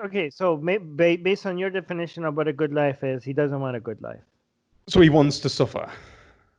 No, his suffering, his happiness depends on other people having a bad life. How is that a contradiction? No, like the point I'm trying to say is that the application of his reasoning itself. It's not what I'm saying, I don't think his goal. To understand his goal. I'm just saying, just to simplify it, I'm just trying to say that I don't think it's a contradiction to say that a sadist would define a good life to be a life where everybody else is having a bad life. I don't think that's a contradiction. Define it that way, but that's. I don't think that's logically a contradiction. Good life. Look, why does the sadist think that everyone else's suffering is a good thing in the first place? That's his goal. Like, why does he think he wants that? He gets pleasure out of it. You can't explain pleasure. But why does he think that he wants to have the most pleasurable life possible? Irrespective of everyone. Wired that way. Just biologically, we're wired that. It's kind of like asking, why do you prefer green over blue? No, well, you biologically to appreciate pleasure, but that doesn't mean you have to act upon it. People actively distance themselves. You don't have to. You just want to. Well, not necessarily. I mean, like for example, I might actively choose to suffer for the interest of another, right? But you're doing something that you want because you care about the. You're doing something you want, but that's not actively bringing you pleasure. It is, because the other person's pleasure is giving you more pleasure than the suffering that you experience. Would it necessarily be more pleasure? You're saying that so for example, how would you show that? You're a slave of your desires. You can't. That's why I don't think you didn't even have. You can't. Then you're making a point on free will, which I disagree with. Oh, okay. So we are fundamentally saying, yeah. Okay, yeah. So I see what our disagreement is. Yeah. Yeah, I think I don't. I think like You're a we're hard all. determinist. Yeah. Yeah, I'm a compatibilist. I mean, I agree with coming up with new definitions of what it means to be free, because we need those words for those words. Like, I do agree with the version of compatible. I don't know if they're considered compatibilist or not, but I think there needs to be something, like if somebody points a gun at me and asks for my money and I give them the money, or if I give the money to somebody without them pointing a gun at me, I do believe that in both of those situations you were determined to do that, but we do need a language that differentiates between these two.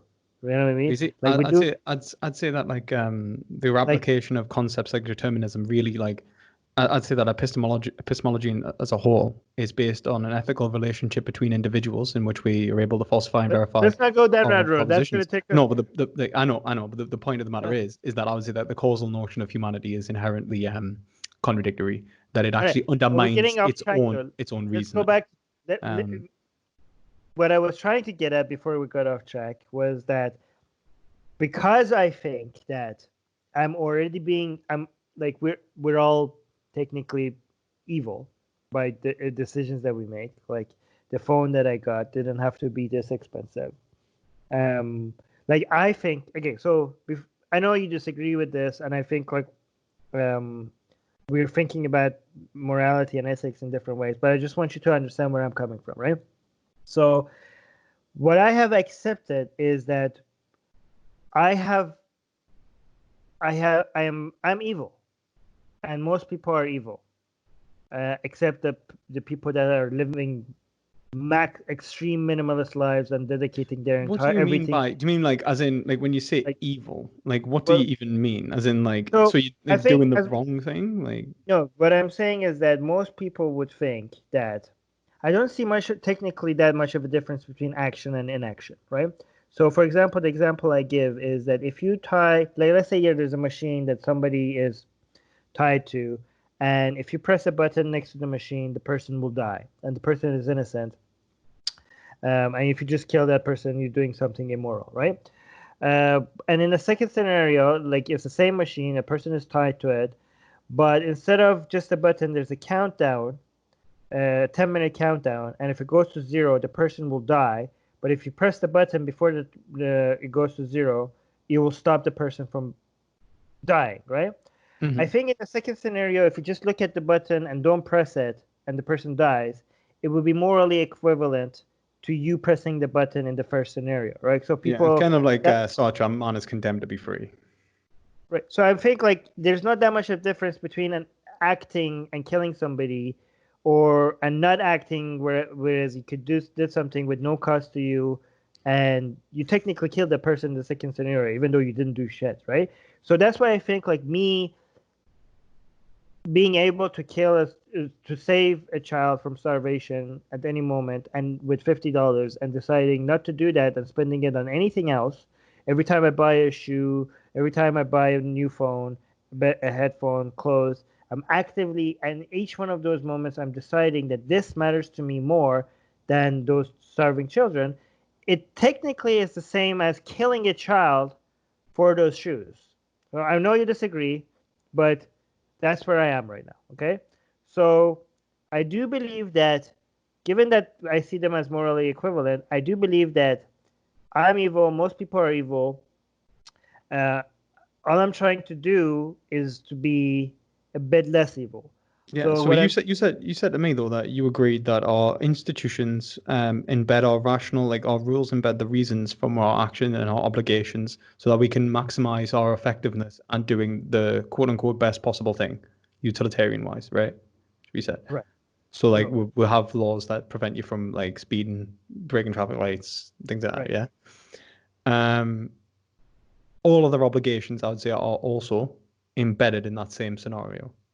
Who you consider like first and foremost in relation to um your ethical obligations to other humans. You have a greater responsibility to raising your own children than raising a stranger's children, right? And that's even Well, codified in the law, right? Right. So, Okay. like, for example, you should make sure that your children are living, like, good lives, quote unquote, before some strangers' children are living good lives. Of Okay, course, so just to be clear, I don't think I think that's the most effective way to run a society. I don't think those rules and obligations that these institutions come up with, that's not the definition of what ethics and morality is.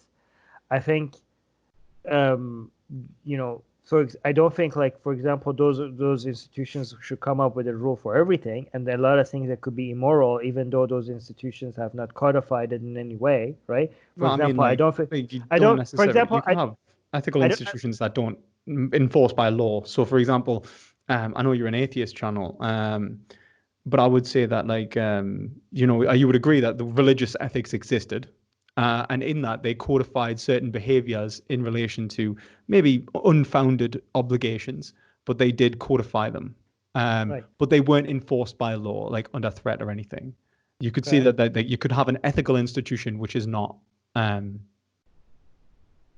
I think the codification sometimes becomes like, I think the at some point it becomes so different from one individual to another individual that I think you should only codify the things that are. I think you shouldn't codify every fucking thing. You know what I mean? Like, it becomes too much detail at some point. At some point, when it comes, I think the most important things should be codified and maybe turned into rules. And some things, there are other things that should be you can also have calculated. you can There, also there are have like there are verbal things that should be agreements. calculated from a moment to another, and it's so individual based. Like, there are room for not, you know, there are things that are different between you and me, and Well, maybe do there's the fact that, like, for example, you getting a phone, having an obligation to having a phone for yourself might be a necessity because of it. It's for your safety, it's for whatever do overall I need benefit of my your life. aircon on? But then, did you need to get an expensive phone? I think you gave the Right, example of when you right, could right, help other individuals. right. That's fair enough, and that would be fair enough. But isn't that But even if you were to say, like, I would say, like, let's say we would again that the obligation to yourself, you've overstepped that, like, you're enacting to help yourself over other individuals, you've done the wrong thing, right? Through basic obligation, right, towards yourself and to others, right?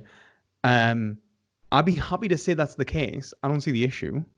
Um, but then you're just saying I did the wrong thing. That's fair enough, right? I'm We do not? the wrong thing sometimes. But Yeah, that I doesn't mean, mean that you were justified in doing it. It just means that you did the wrong thing. If anything, it means you yeah. were unjustified in doing it, and you've got the information to go, I shouldn't have done that. I mean, that's what I'm saying. I'm saying I'm doing a lot of unjustified things. Mhm. Okay, and what I think is, as a human, I have, again, this is not how you look at morality, but I think that my desire to be moral comes from my desire, my sympathy for my fellow conscious beings. Okay, that's what I think where it comes from. You think it comes from logic. No, I I mean think your it's just desire to be moral. I mean your right, personal desire to try and engage in ethics might come from that, but that right. doesn't mean So, that's like the foundation of ethics. It just means that's why you engage with it. well, but I think me and most humans have a limited emotional capital to spend. Sympathy is not an unlimited resource you could tap into. Okay, and if the goal is to make people completely consistent on all their moral decisions, you're going to exhaust them, and you might even overdo it to a degree that they don't care about anything. I think Well, we both sympathy. agreed that to not consider an individual's capacity for action would Right. be wrong. Except I think So that the point of the matter is, like, if we're talking animal agriculture, the very small inconvenience of choosing a vegan option. to Um, me, that's not a small inconvenience oh, to it's a just. massively small inconvenience. Actually, I mean, Not to giving up me. that smartphone would have been harder. Like, I mean, look at No, it like this. for me, Like, giving up meat would be harder. oh, really, like, if you look at it like this, why do you, like, for example, think it would be really hard to give up meat? I really like meat. Right, you really like meat, okay, and you don't think you could like another non-animal product, as in you are incapable of gaining pleasure from plants. I mean, I am, but not as much as meat. I mean, if you could make, if you could bring me somebody that makes me better food than meat with vegan options, I would gladly switch. So far, Right. nobody I has mean, been like able. people, you can get vegan meats that are really convincing and really like delicious. Not where I am. Well, where do you live? Right now, I live in the Philippines, Right, in in the Philippines. Davao. I don't know what actually is available in the Philippines. Right. But If you like, I could mean, make me, I've ate vegan. if I've you ate could vegan make me no bother in vegan, Southeast Asia. if you could make me same nutrition, same cost, same Oh, I tasting mean, I could food, do. I mean, you could do cheaper. yeah, I With would higher switch. nutrition. I would switch. I would switch. I would Yeah. switch. But Yeah, I no, I mean haven't seen. like beans, rice, lentils, legumes, vegetables. No, They're all the but healthiest, cheapest foods. no, I don't like those. I don't like those. But Yeah, well, you said healthy. no, You don't I like what's said healthy, man. multiple. I That's had not. multiple conditions. I had multiple conditions. Same nutritional value, protein per calorie ratio, good taste. Okay, so why protein I per calorie ratio? huh? Why Oh, protein because I'm per trying to get protein while maintaining a lean, but I'm trying Okay, to. okay. So what do you need? Like 0.75. I don't know. It's I each. 0.75. It's zero. It's actually 0.6 to All 1.1 right. grams of protein per pound of lean mass for peak athletic performance.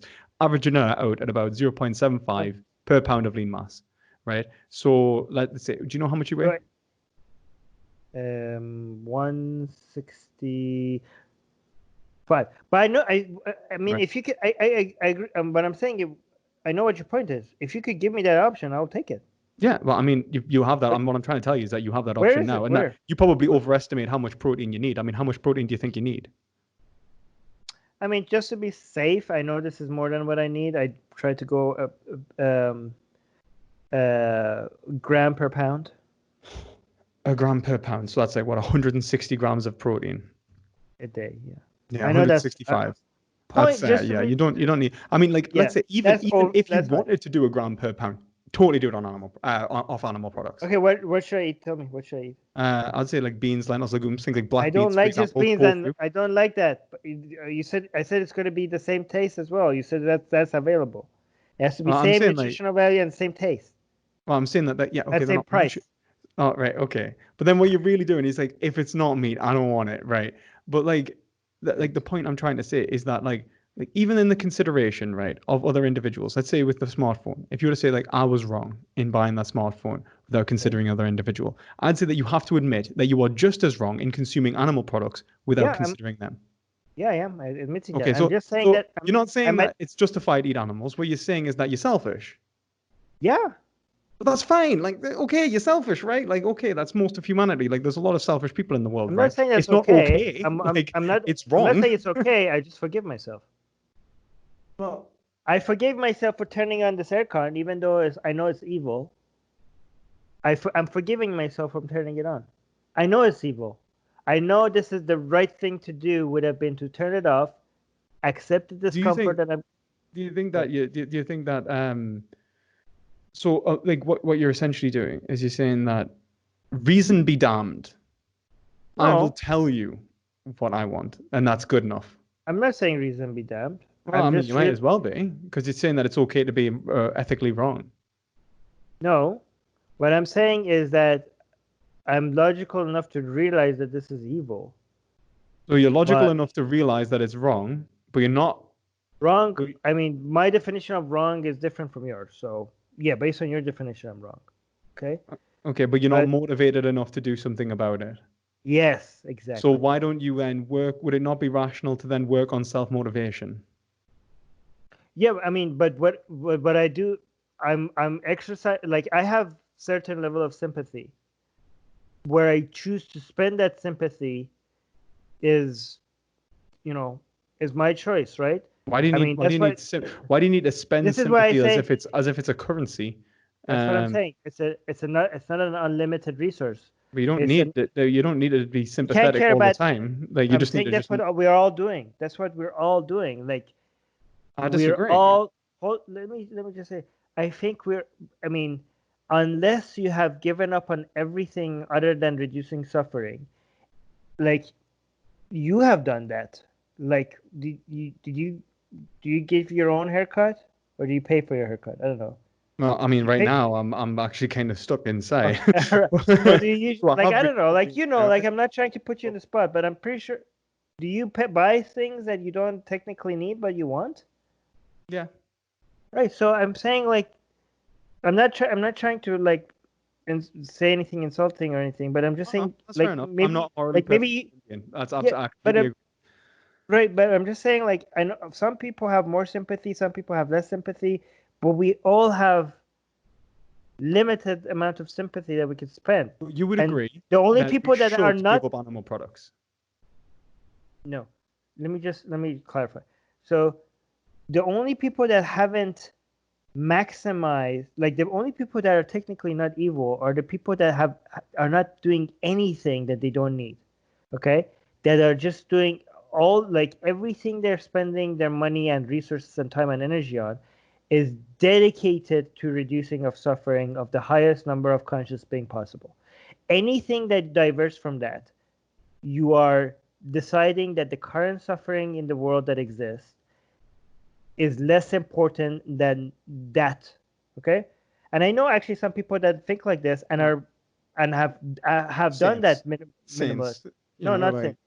No, I've seen like some atheist secularists in Vancouver. I I mean, they met could them. be atheist. I'm just using saint Right. as in like In a, the morally um, virtuous. Like, okay. yeah, Well, yeah, they're yeah. good, Because good saints people. weren't that actually actual saints. The real saints were not actually good people. Yeah, yeah. But yeah. Right. I'm not arguing for Christianity. Don't Right. worry. Okay. Okay. So yeah, saints. Yeah.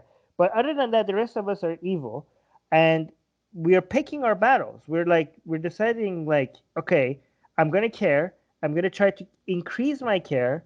I'm gonna try to care today more than I cared yesterday. It's like a muscle that you're exercising, right? You're just like if you're doing weights, you're like, I'm just trying to become a little bit stronger today than I was yesterday. So if I This is say what like my goal is. My goal is to just be a little bit less evil today than I was yesterday. All right, right but to the well like to I'm not like gonna as in stop like you being would say that evil. like you do it as much as like you are able to, right? Like you'd say that Yeah, like as although much I as think I that's a bit yeah. it's a bit of a cop out that all of us tell ourselves that like we could do I mean, normally could do I'm more, not, but I'm not copying out because I'm calling I'm saying myself all of us evil. do a little bit. I think we'll all do a little bit, and I think we do excuse ourselves of some behaviors that mightn't be excusable. I think that's just humans. Like that's what we do. Right? Maybe bad faith, for example. Like well, I couldn't do anything else anyway. But that's not the point. Like the point of what I'm saying is that like take for example, you talk about sympathy as like it's some sort of currency. One, you You like can't care about to everything. consider like one. I think sympathy in general is obviously not necessarily the motivation for action as to be ethical. That's fair enough. But like, let's just say it was. Let's say, and like what you're being sympathetic towards.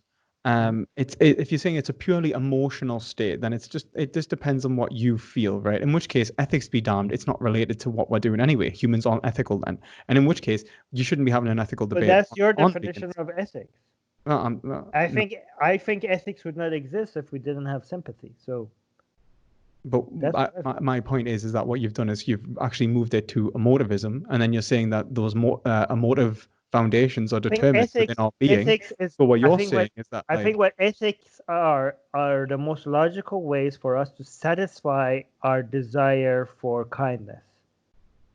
So I think like as so if that is the true, if that is true, right, and that like let's just assume that it is, that it's the most logical way to satisfy our motivations for kindness, and that kindness is a reflection of the experiences of the other, which is anyone else, then overall, the greatest expressions of sympathy, of our kindness, would be in the greatest reduction of suffering that individuals face, right?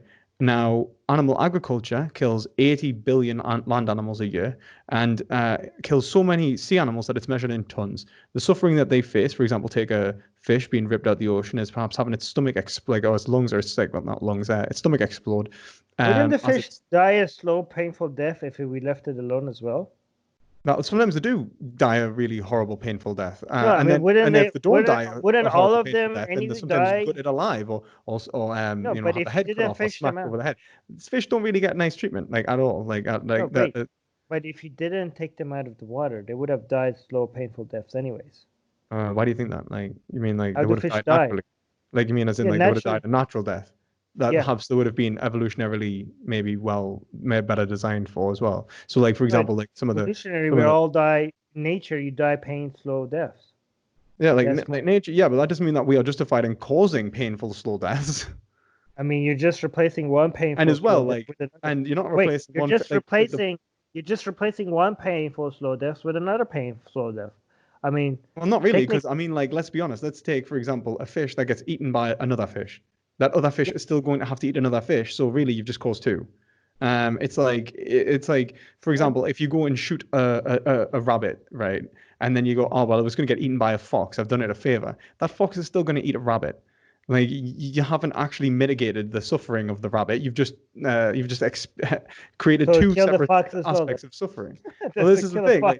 So Like shoot nature, that rabbit unless and you're the going to fox. destroy nature, there is no way to reduce suffering in nature, right? But Unless what you're if going to there's like what if there's ultimately just too destroy many it. rabbits? What if But there's just too many rabbits that no fox is about to eat? They're just gonna if you don't kill the bunnies, they're gonna die from starvation or slow, painful death. So now, well, like then hunting season. well, one, you wouldn't like for one, like I do get in this argument with hunters. One, you wouldn't shoot them. You would euthanize them. Two, that's if it's a last resort. Why don't you instead, let's say, neuter them, capture and release schemes. Also, you can also have what's called gene drives, where you get you genetically modify certain amount of the animals, put them back into the habitat, which then pass on a gene which makes them Right, infertile, which prevents what I'm saying overpopulation it in the was first place. what I'm So, saying that you like, agree none that of that. killing them would have been better than shooting than letting them go. Anyways, we're Well, getting yeah, off track. I would agree, but the same thing with humans. If humans are, reaching the point of overpopulation where we're going to starve ourselves to death, then we can choose between actively limiting our population to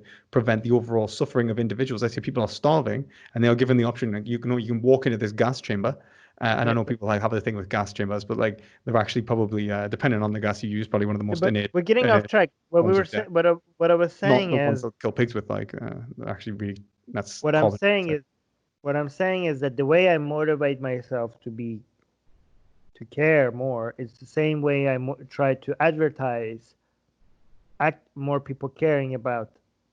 I think it's a very unrealistic How is it and unrealistic to say that like someone to eat, like, for example, right, most of your diet will most likely be, like, for the uh, most part, most but humans is not animal products anyway. okay, It's so like here's the thing. Here's my question. I guess you why wh- give me an example of something you spend money on that you could have given that you didn't need. Can you give me an example? this microphone, right? Yeah. Okay. I mean, because well, that microphone actually could help your activism. If like, no, that's not good because you're maybe Okay. you think that the better quality audio makes you help more animals. Give me an I, example of I don't something know, that you did. like, I'm currently decorating, so like wallpaper.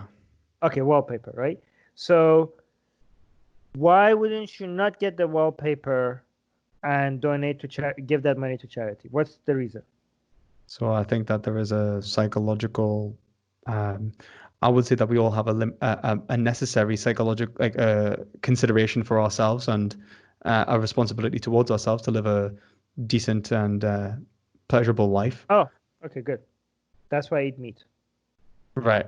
Except that doesn't necessarily follow, does it? Like, you can have a psychologically beneficial life without eating meat. Okay, if you could give me that, I'll switch to plant-based. But I think you can, like, do that, and I think you can do that. And I I'd don't say, know that. just for example, like, and You mean the taste is like the I'm wallpaper talking about scenario, the taste as well, there right? is also the point of intention, right? So Mhm. I know that you're a consequentialist, but I would say that intention is vitally important. That my intention when I, purchase wallpaper, wasn't to actively not donate to charity. That might be an effect of having spent the money on the wallpaper, but it was Mm. for, let's say, psychological well-being. Now you might turn around and say, well, my intention when I buy meat and dairy and products is to is not to hurt the animal, but simply to consume their flesh, right? I understand, double effect, right? My point would be that the necessary conditions of buying wallpaper in every scenario is not the suffering of a child. I could It then is. go and spend no, because I could go and spend some money on helping people in charity, which I do, right? So I haven't necessarily. I might have chose not to buy another aspect of from my experience towards that, right? Now I'd say that I was obligated, like in many scenarios, to maybe choose a cheap No, wait. wallpaper and I not don't spend agree too with much. that. Or Even if you donate all your money to charity, if you still buy the wallpaper, you're deciding that after the money you donated, this wallpaper is more important than the one extra child that you could have helped, right? Um, so technically, you are making that decision, even if you have put some money towards. See, this is the point. Like, for example, there's a difference between like, if I contribute to, let's say, like, I mean, what would be a better example is if I contribute, let's say, to the exploitation of wallpaper manufacturers, which are producing wallpaper and being hurt, would be more akin. But that's why I give you the example with the machine with the button to show why they're morally equivalent. No, but that's the point. I'm saying that there is the intention, like the machine with the button. Like, I'd say that there is a difference between not pressing the button and pressing the button. There is an actual difference. You think if there's a countdown and all I have to do is press the button and the person wouldn't die and I just sit there and do nothing, that is not morally equivalent to the scenario where I wouldn't say it's morally equivalent. I would say it's unjustified. You should have pressed the button, but it's not morally equivalent. Like, just have you ever heard? So we disagree. I think they're morally equivalent. Yeah. Have you ever heard of the fat man trolley problem? Yeah. Yeah. Same sort of scenario. What's the difference between pulling the lever and pushing a man in front of the trolley? Morally, that are equivalent. Exactly my point. See, I don't think they are. Oh. I'd say that the intention, like when you push someone in front of a trolley, you are making an intentional difference. There's an intentional difference there. In which, same thing when you're pulling the lever, you're making the same decision. You're killing the fat man. You're doing the exact same thing. I suppose that we should actually differentiate it between the fat man trolley problem and, let's say, because the fat man trolley problem, the point is that obviously the train won't stop and there's no lever, right? Now, let's say like. The difference in that situation is that people think like pulling a lever is different from actually putting your hands on a human flesh and pushing them. That's just more emotionally traumatizing. I mean, the whole point of the experiment is to show that technically they're the same thing. One of them is just emotionally more disgusting to us, but technically they're the same thing. That's the whole point of the experiment. See, I don't think they necessarily are the same thing. I don't think they necessarily are the same thing. I think that, like, for example, being able to intentionally, let's say, divert the track, knowing that someone will be harmed. Is the noise of me chewing and this bothering you? No, right? No, it doesn't. I don't think they necessarily are intentionally the same. I mean, don't get me wrong. I think they're very similar, and I think that the overall consequences lead us to believe that the duties in which case should probably reflect those consequences, but they're not necessarily equal in all ways. So the fact that I see them as equal makes me think that you buying the wallpaper and me eating meat is okay. But let's say me buying wallpaper, right? And let's say I could have prevented, let's say the starving of certain children, in Africa, sub-Saharan Africa, right? Let's say I could have stopped the deaths of 5 children, right? You buying meat and perpetually contributing to an industry is killing billions of animals. Well, wait. My buying of the meat is not killing billions. It's killing the only ones that I ate. I think they say, like, was it like an average of average of like 300 odd animals a year for meat, dairy, and eggs? Yeah, I eat more than that, but okay. Okay, but let's say like 500 animals a year. Wait. Okay, so I eat 1 chicken. I either eat 1 entire chicken or 2 fish a day. And I also eat a lot of egg. Okay, we'll say like 800 animals. I'm not really that, like, right, it just keeps going up, right? It's only like, what I'm just trying to demonstrate is that you could probably do more good by simply not eating animal products, which would then give you more money to then. I agree. I could do more good by a lot of things. I could do more good by turning off this aircon. Yeah, but then we'll agree that you are morally obligated. But I'm not going to turn it off. Let's say we'll agree that you are morally obligated to not eat animal products, but then you don't do it anyway. Am I morally obligated to turn off the aircon right now and talk to you in heat? Am I morally obligated to do that? And go online right now and go to. By the way, my favorite charity, if anybody's listening, is called Save the Children, right? Check them out if you want to donate to them. So I mean, I know their website. I know it's easy to. If I turn this off, I know the money that I saved for my electricity bill, how much it would change, and I could just right now go on PayPal and use that money to give extra to Save the Children. I could do that right now. One, I would say that there's the point I would say is there's a difference between causing suffering Yeah, and that's I not don't see the preventing difference. it. I don't see the difference. That's my whole point. Yeah, yeah, I would say that the 100% is. I think But act of causing it is the choice that you are making. I just think you're The emotionally more.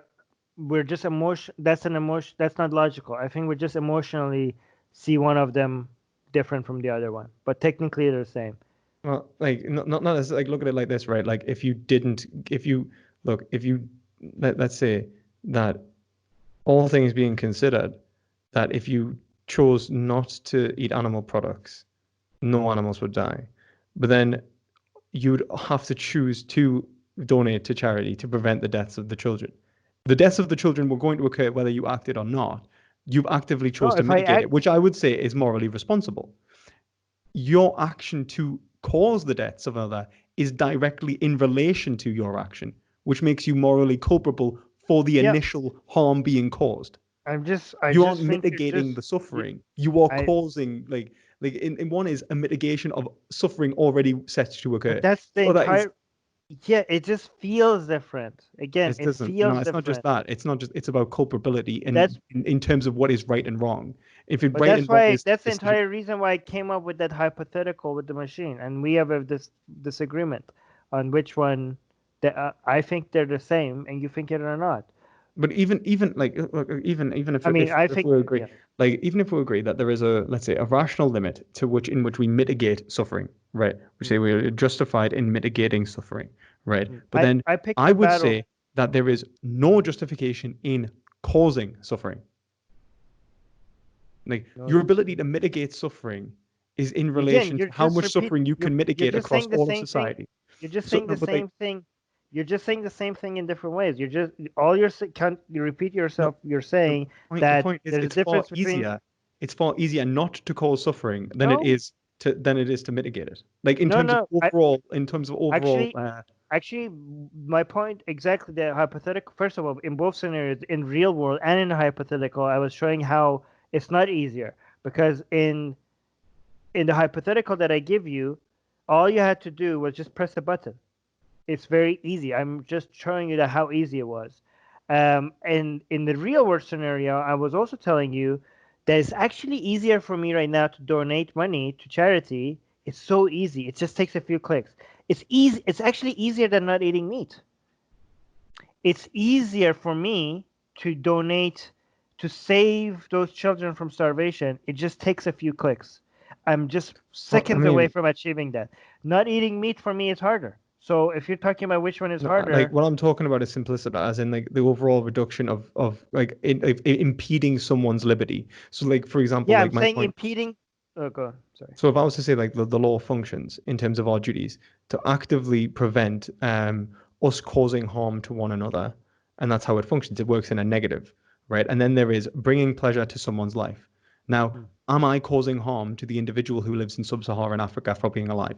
No, I'm not causing harm. I'm simply not preventing it. My obligation is limited by I the think fact that that's the I am same. not the cause. If I was the cause, it would be different because then I have a personal culpability in relation to that. Now, don't I get me think wrong. I ethically do think they're that the we same. should help other individuals. The I extent in know. which we should help other individuals is also institutionally based in relation Okay. to what can be expected of an I just, individual to I just, mitigate harm. and And I think you that is keep a saying the separate same social thing in different ways. responsibility. I'm just But saying.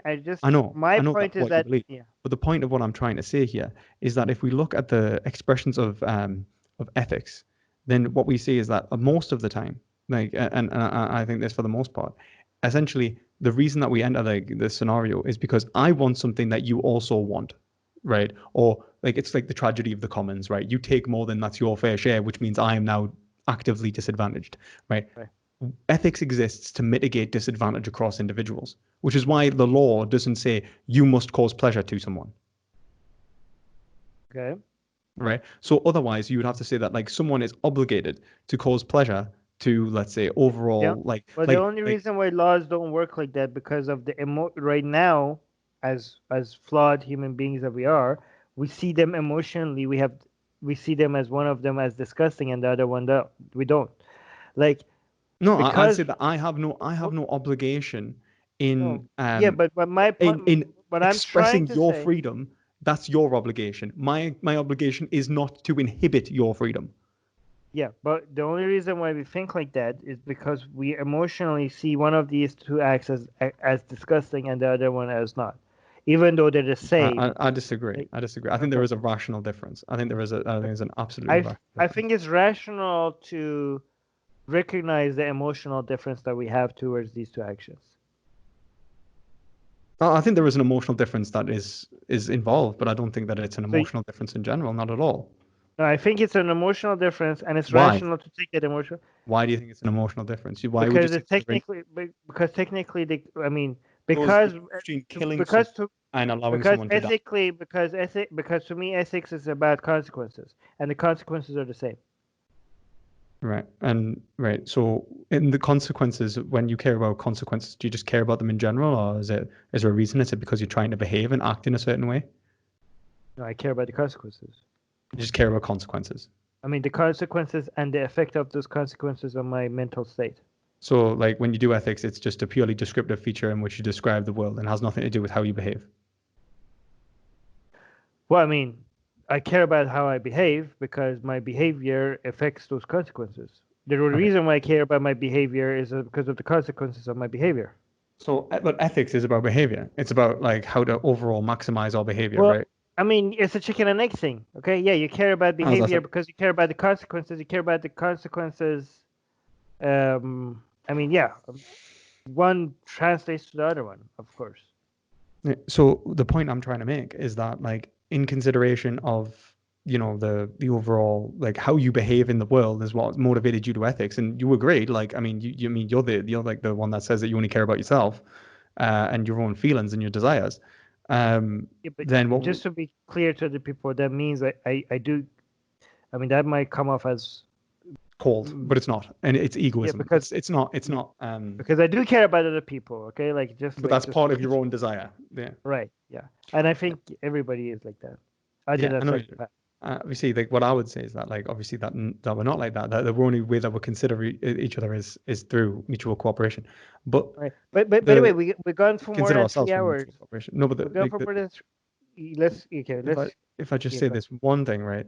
So when I actively act to express my subjectivity in the world in order to achieve my own ends, because that's what I'm inherently trying to do, express subjectivity so that I Right. may act, that my behavior relates to a consequence that I can enjoy and experience. And so what I'm doing is expressing myself. So when I'm trying to express myself and my existence within the world, what I'm doing is I'm relating my experiences with another. And in ethics, the whole point is to try and mitigate how much my experiences conflict with your experiences to the greatest degree, right?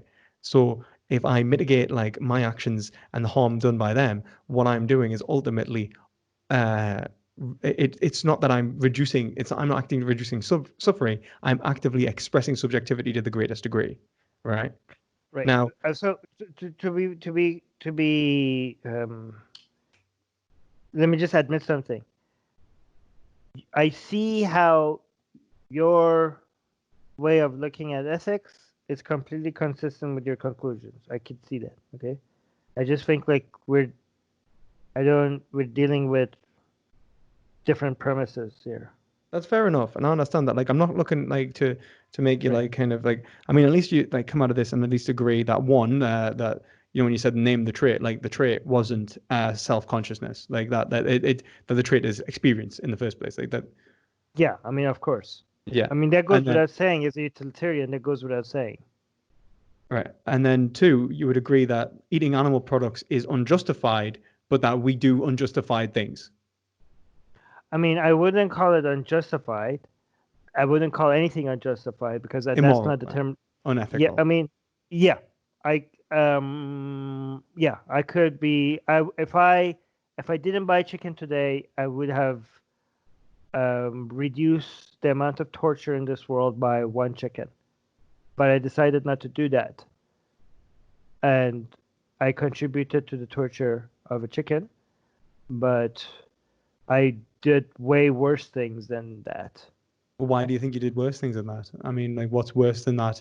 Like, let's say a three. What do you do every day that equates Yeah. to 3 years, or is it 3 years? I think it is. Or is it 18 months? I think it's 18 months Right. of suffering, Hmm. um, probably in a closed, Well, confined state here's in which if their let's most just let basic me basic let me tell you what I did that was worse than that. preferences that Let me tell you what I did that worse than that. Like, you know how I told you that I could have donated the money from the air conditioning to save a child? I could have donated, instead of saving a child in Africa, I actually could have ate my chicken, and if I donated that money to, I don't know, some animal rights group or some I'm assuming there are charity groups out there that if you donate to, they will go buy a chicken and free it or something like that. well, no, because like vegans aren't, because then that would produce another chicken to be I then don't. like Yeah. Okay. Whatever. I don't know what. supply and demand. I'm pretty sure there's some activism that fights against killing chickens or something. Veganism would just stop eating them, Okay. man. No. Yeah. No. But I'm saying, like, I could have saved one chicken by not eating that chicken, but I'm sure I could have found a way You could to have use donated that to like money. groups that promote veganism, for example. Yeah, and I would have been able to maybe save 100 chicken today, right? So me deciding not to save 100 chicken today was worse than the decision that I made to eat that chicken. Do you understand what I'm Okay, saying? that's fair enough. But Okay. like that's it. Like you just say So that I'm like saying that's what of I course did. then what you're also assuming is that if every other individual isn't using that same logic, Okay. which is like that it's not universally. And like you're basically saying is that like other I'm, individuals aren't just going to donate to the charity that says, oh, we should totally save these chickens, but then so actually here, so actively let me make. causes the I know you suffering understand it, of but chickens. I know you understand it, but let me make this clear to the audience. Like, so for example, between two people, one person that decides to go vegan and not eat the chicken, and the second person that decided to eat the chicken but donate money to save 100 chicken, I think the second person is being more moral. The person that is eating one chicken and saving 100 chicken is being more moral than the person that is not donating the money, but is going vegan. Yeah, I would on the other hand disagree. I would say that they're not taking social Ah, responsibility for their actions. okay. So They're, see, they're that's not being rational. so see, we're They're not looking at being this rational completely subject. differently. They're not being rational agents. They're not being rationally rational ethical agents, and in so they are donating their moral responsibility onto another individual. If anything, increasing the moral burden of another, and See, hoping this that is they will why you're mitigate. look. This is why I'm scared of your way to look at morality, because my way of looking morality, if more people adopt You're scared that, of it my would way of reduce looking more. at morality when your way of Uh, morality is currently killing 80 Wait, billion animals. let me finish. Let me finish. Because my way of my moral standards will reduce more harm than your moral standards. Because your moral standards sees more value in the person that is not eating a chicken, but is also not saving 100 chicken. No, because your moral standards say that you don't have to take responsibility for your actions so long as you mitigate it with some sort of economic benefit towards another party. No, but forget me.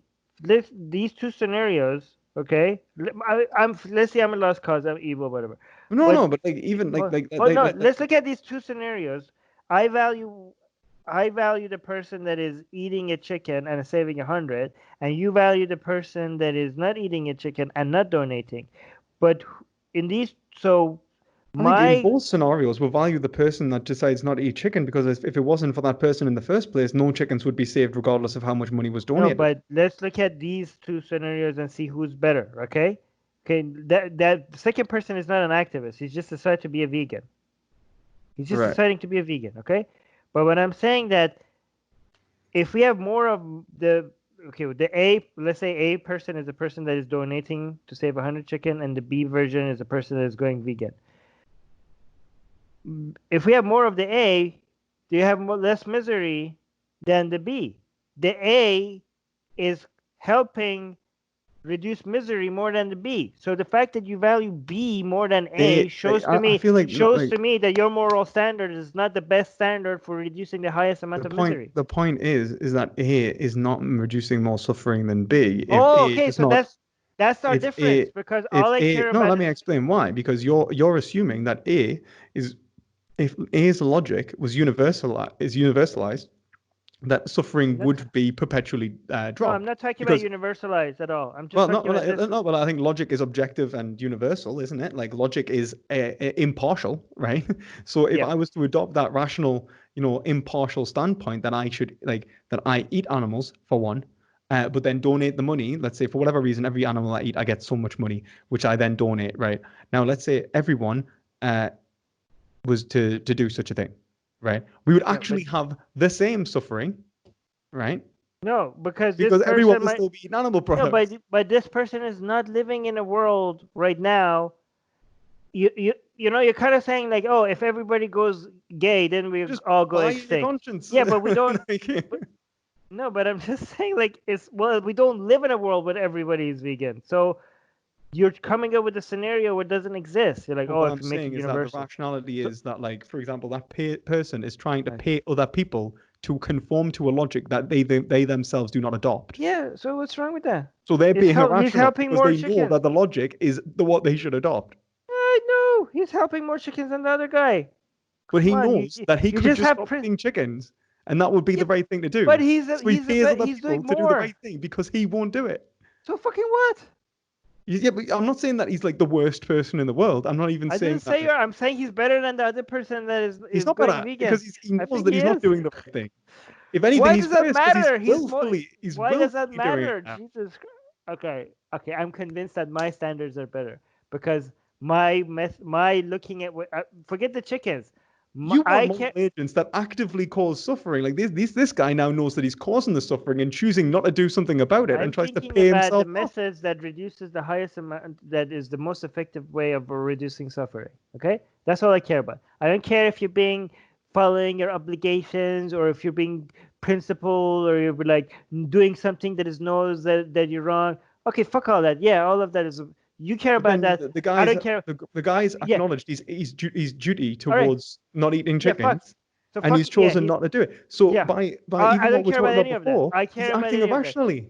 Fine. You call it irrational, call it irrational. I care about the fact that all I care about is the fact that he's reducing misery. That's all I care about. You call But it like irrational. my point is Call it that he won't reduce misery because everyone who adopts that mindset will actively cause harm because they are the reason that the harm's occurring in the first place because no they're because acting you no you take to no not you're doing concede to the you're saying reasoning that that if exists in the duty in the first place. no What they because do he is pay doesn't someone else to do their duty. you're They're saying essentially the if same thing. Let's he be honest. lives in a world given the Look at it world like as he this. lives. Look at it like this. Let's Sorry. say a country that sells off its carbon footprint, right? You Right, like you're reduces its carbon footprint to sell it to another country. Are they doing a good thing? yeah. Are What? they when the consequences are exactly the same?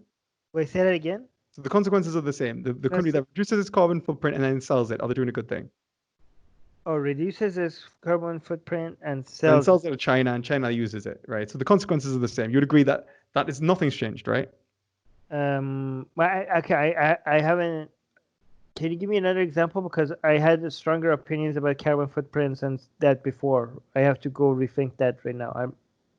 Yeah, okay. I I mean, think I'm hold just hold on. essentially giving the But there's example a of like, cost. No, that's okay because yeah, I'm trying to again give I you have an example that I think you would agree with. Like, you'd be okay with that. Like, the consequences yeah. are equal, but neither good nor bad has occurred in that scenario No, because the basically consequences are people the same. because if you have to pay for producing carbon emissions, it's going to reduce carbon emissions. Yeah, that's a better world to live in. Yes, Well, I I mean, know that you. okay, like possibly pay. I mean, like No, what I you was have trying to to get at pay. is that the overall scenario, and that No, but in this it's real like I was world, trying to that just wouldn't make the consequences equal for the point. the Like the consequences. intention didn't change, the But consequences so that you're those are good. thinking of a la la land. You're saying like, oh, if we take this to the maximum level and Oh my everybody God. like we're not gonna get to a situation where Mate, everybody is vegan if we think like this. But I'm talking about the world as it is today and and the situation that we have right now. In okay, that well, situation, he's first, that's not reducing the necessarily the misery. case, right? Because let's say people who buy, like countries that buy their carbon footprints, for example, that's not equated to their overall goals in reducing their own carbon emissions, which would overall negatively impact them economically because of them being tied into, let's say, like the national, like international agreements. So like that's not necessarily the case. Like the reasoning's like empirically flawed anyway, and it goes far beyond what me and you can calculate and the way that capitalism is I going to just develop. know The that point I'm trying to it's very. make If you is have to that pay for producing carbon, then you were gonna produce less carbon emissions. That's no, all. yeah, If you no, don't have to pay, yeah, go on. Sorry. but like overall, like let's like look at it like this, right? What I'm trying to say, right, is that let's take an individual who knows that he could do the right thing, right, Mm. but instead pays five other people to do that right thing instead. So now there's five people doing the right thing that ultimately creates a better consequence in the world, right? Now, we would agree that 5 people I, doing the right thing, creating a better consequence, is better, right?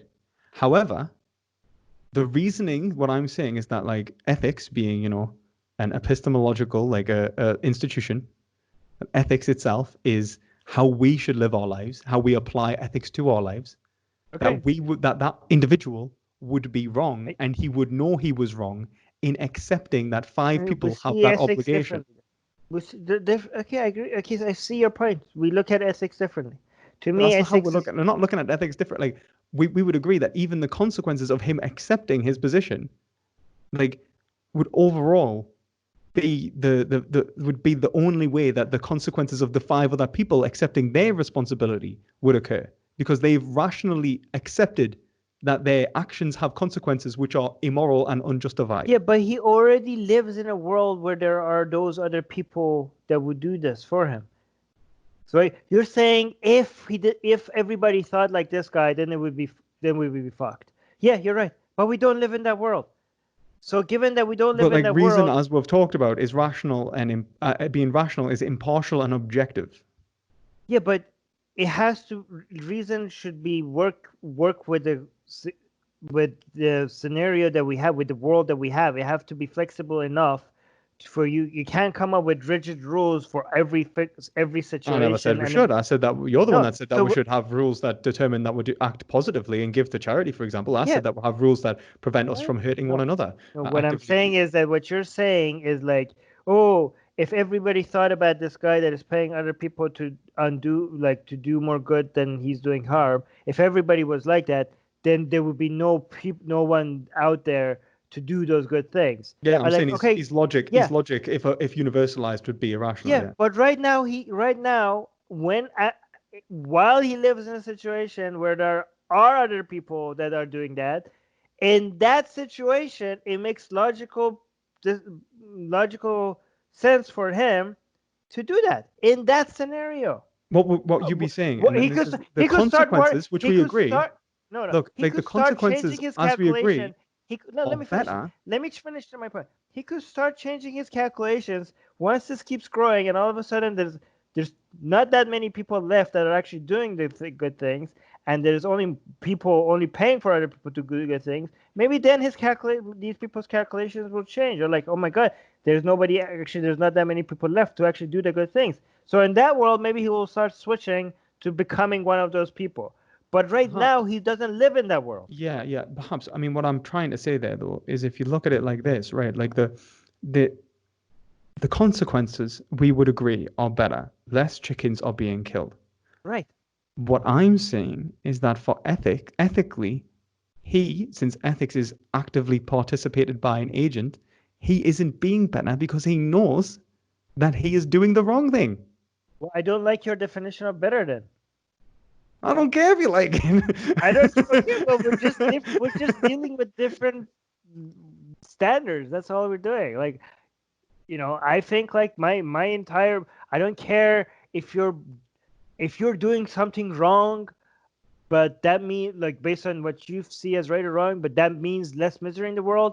I like, okay, then But then be you'd only be wrong. able to say, I like, want to like be the only wrong. reason that he would be saying I, less misery in the world is because of an assumption that other people will behave differently to himself. He's not able to hold himself and to his that's own real. standard. He's a Why? That's hypocrite. no, fine. Okay, if being a hypocrite means less suffering, be a hypocrite. Then I would But the be a point proud is, he hypocrite. wouldn't know it I would would be a bring less proud. suffering because he's assuming everyone else is also not a hypocrite. No, To encourage less suffering, he should his assumption is oppose right. hypocrisy. His assumption is right, but his assumption is correct. There are people right now that are doing that.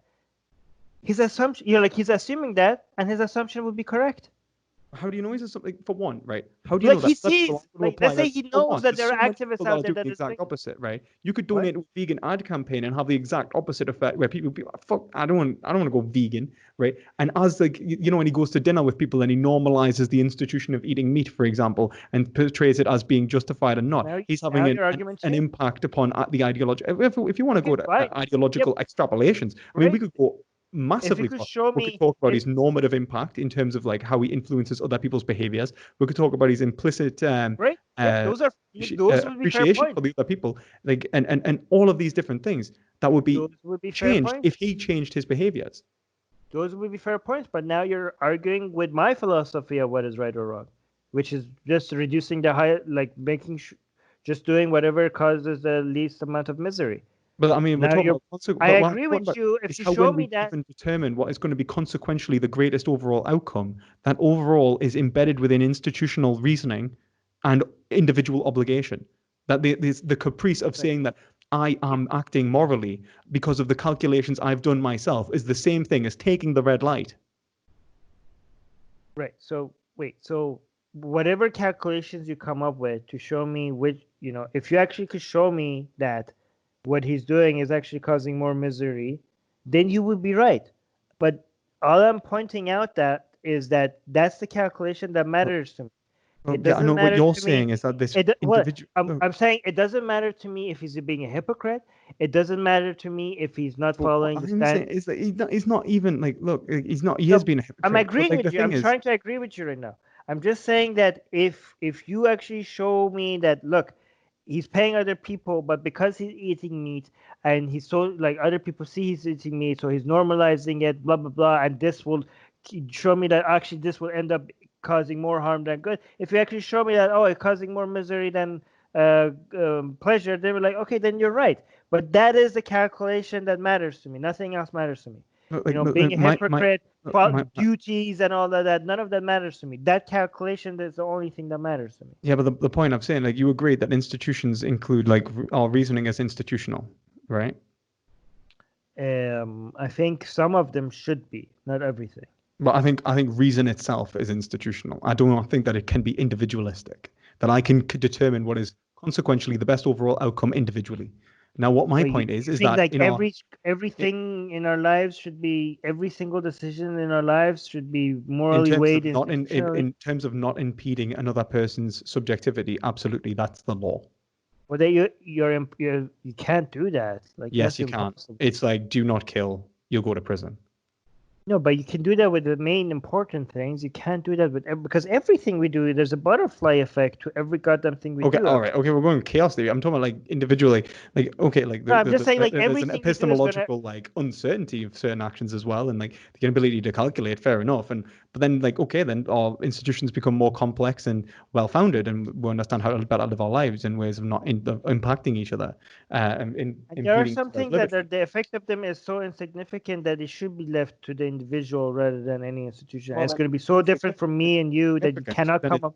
yeah, but then if it's insignificant, the institution would determine it to be insignificant and not write a law upon it. But then, in that situation, the individual might be significant enough for the individual to make you're muted. Something happened. You're muted. Oh, Sorry, I was just sorry. trying to get my dog to stop hitting himself because he gets itchy this time of year. By the And way, we got on for 3 hours and 35 minutes. yeah, we should probably stop. Yeah. Yeah, I guess the point, like the main like thing I was just trying to express is that By the way, his this was fun. his This is you are very challenging to talk to in a good way. So I really appreciate that. Like this felt like this felt like playing chess with somebody, like a 5-year-old playing chess with a expert. So this was fun. Thanks, man. I hope I'm not the 5-year-old. No, no, I'm the 5-year-old. No, no, no. I really felt like, you know, I enjoyed the struggle. I enjoyed trying to understand what you were saying, even though you obviously have studied this a lot more than I have. Like you're actually, you're a philosopher. I'm not. So I mean, when I said, it's challenging to talk to you, that's a compliment. So, Thanks, man. I appreciate it. I've enjoyed this conversation as well, and I found it challenging at times as well. Like I think obviously it obviously causes you to evaluate whether your position is correct or not. Like when you have these conversations and like these interesting thought experiments, especially since I do consider consequences, but I do consider intentions as well. And that's essentially what I was trying to get at with the whole, reason is institutional. You should follow your own obligation because that is itself your expression of being rational and being free. That's kind of what I was trying to express. yeah. Um, and until you do that, like I feel that like buying off other people to be rational, it doesn't affect your own obligations, you know. So Was I yeah, annoying in any way? no, I don't think so. I don't think you're too bad. No, like I I think was like very. obviously I was, things obviously get like heated and like usually quite like they're quite like it's quite an intimate topic, I think, for everyone, like what they eat on a day-to-day basis and things like that. So like you know, like obviously they can become like you know, because intense. after the last discussion, I actually tried to think like the last discussion I had with that other guy, the other vegan. I was trying to like, am I actually? Maybe I was being annoying. Like I wasn't trying to be annoying. I was like, was I being annoying? Like because he got really angry, and I had to actually try to reflect on what I did in an unbiased way to see maybe I was maybe he was justified to be that annoyed with me. So I was just trying to. That's why I wanted to ask you if you think I was annoying. But if you don't, then that's good. I'm scared. What I'm saying is like I'm scared um, of him being justified to be that annoyed with me. But I don't think he was because I was really trying to be polite with him. But you had bad experience with I him. like, yeah, I've had bad experiences with that stuff, but I mean, Like at the same time, like as I say, I'm trying to distance myself away from from it, so that I'm not guy. going to comment too much because like, Okay, I okay, say I'm sorry. not a fan of the name of the trade argument. I don't really use it. I don't think it's a good argument. Um, but that's about as far as I really want to just kind of not Okay, okay, like sorry. end up in a Sorry again. slagging match with Ask Yourself again. Like that we've already been through wars, so I'd Sorry rather again. not. I'd rather not just just throw it out back Yeah, there. yeah, you already actually told me, and I'm dragging you back there. I'm sorry, I It's shouldn't. okay. It's okay. Right. But Okay, okay. thank you for the conversation, man. I really Yeah, appreciate it. yeah. I hope it is. Was this good for your channel? Like, is this like? By the way, just before I stop recording, you giving me permission to put the recording on my channel as well? Yeah, yeah, yeah. Yeah. Okay. I just want to have that on record. Yeah. But yeah, let me just stop the recording before I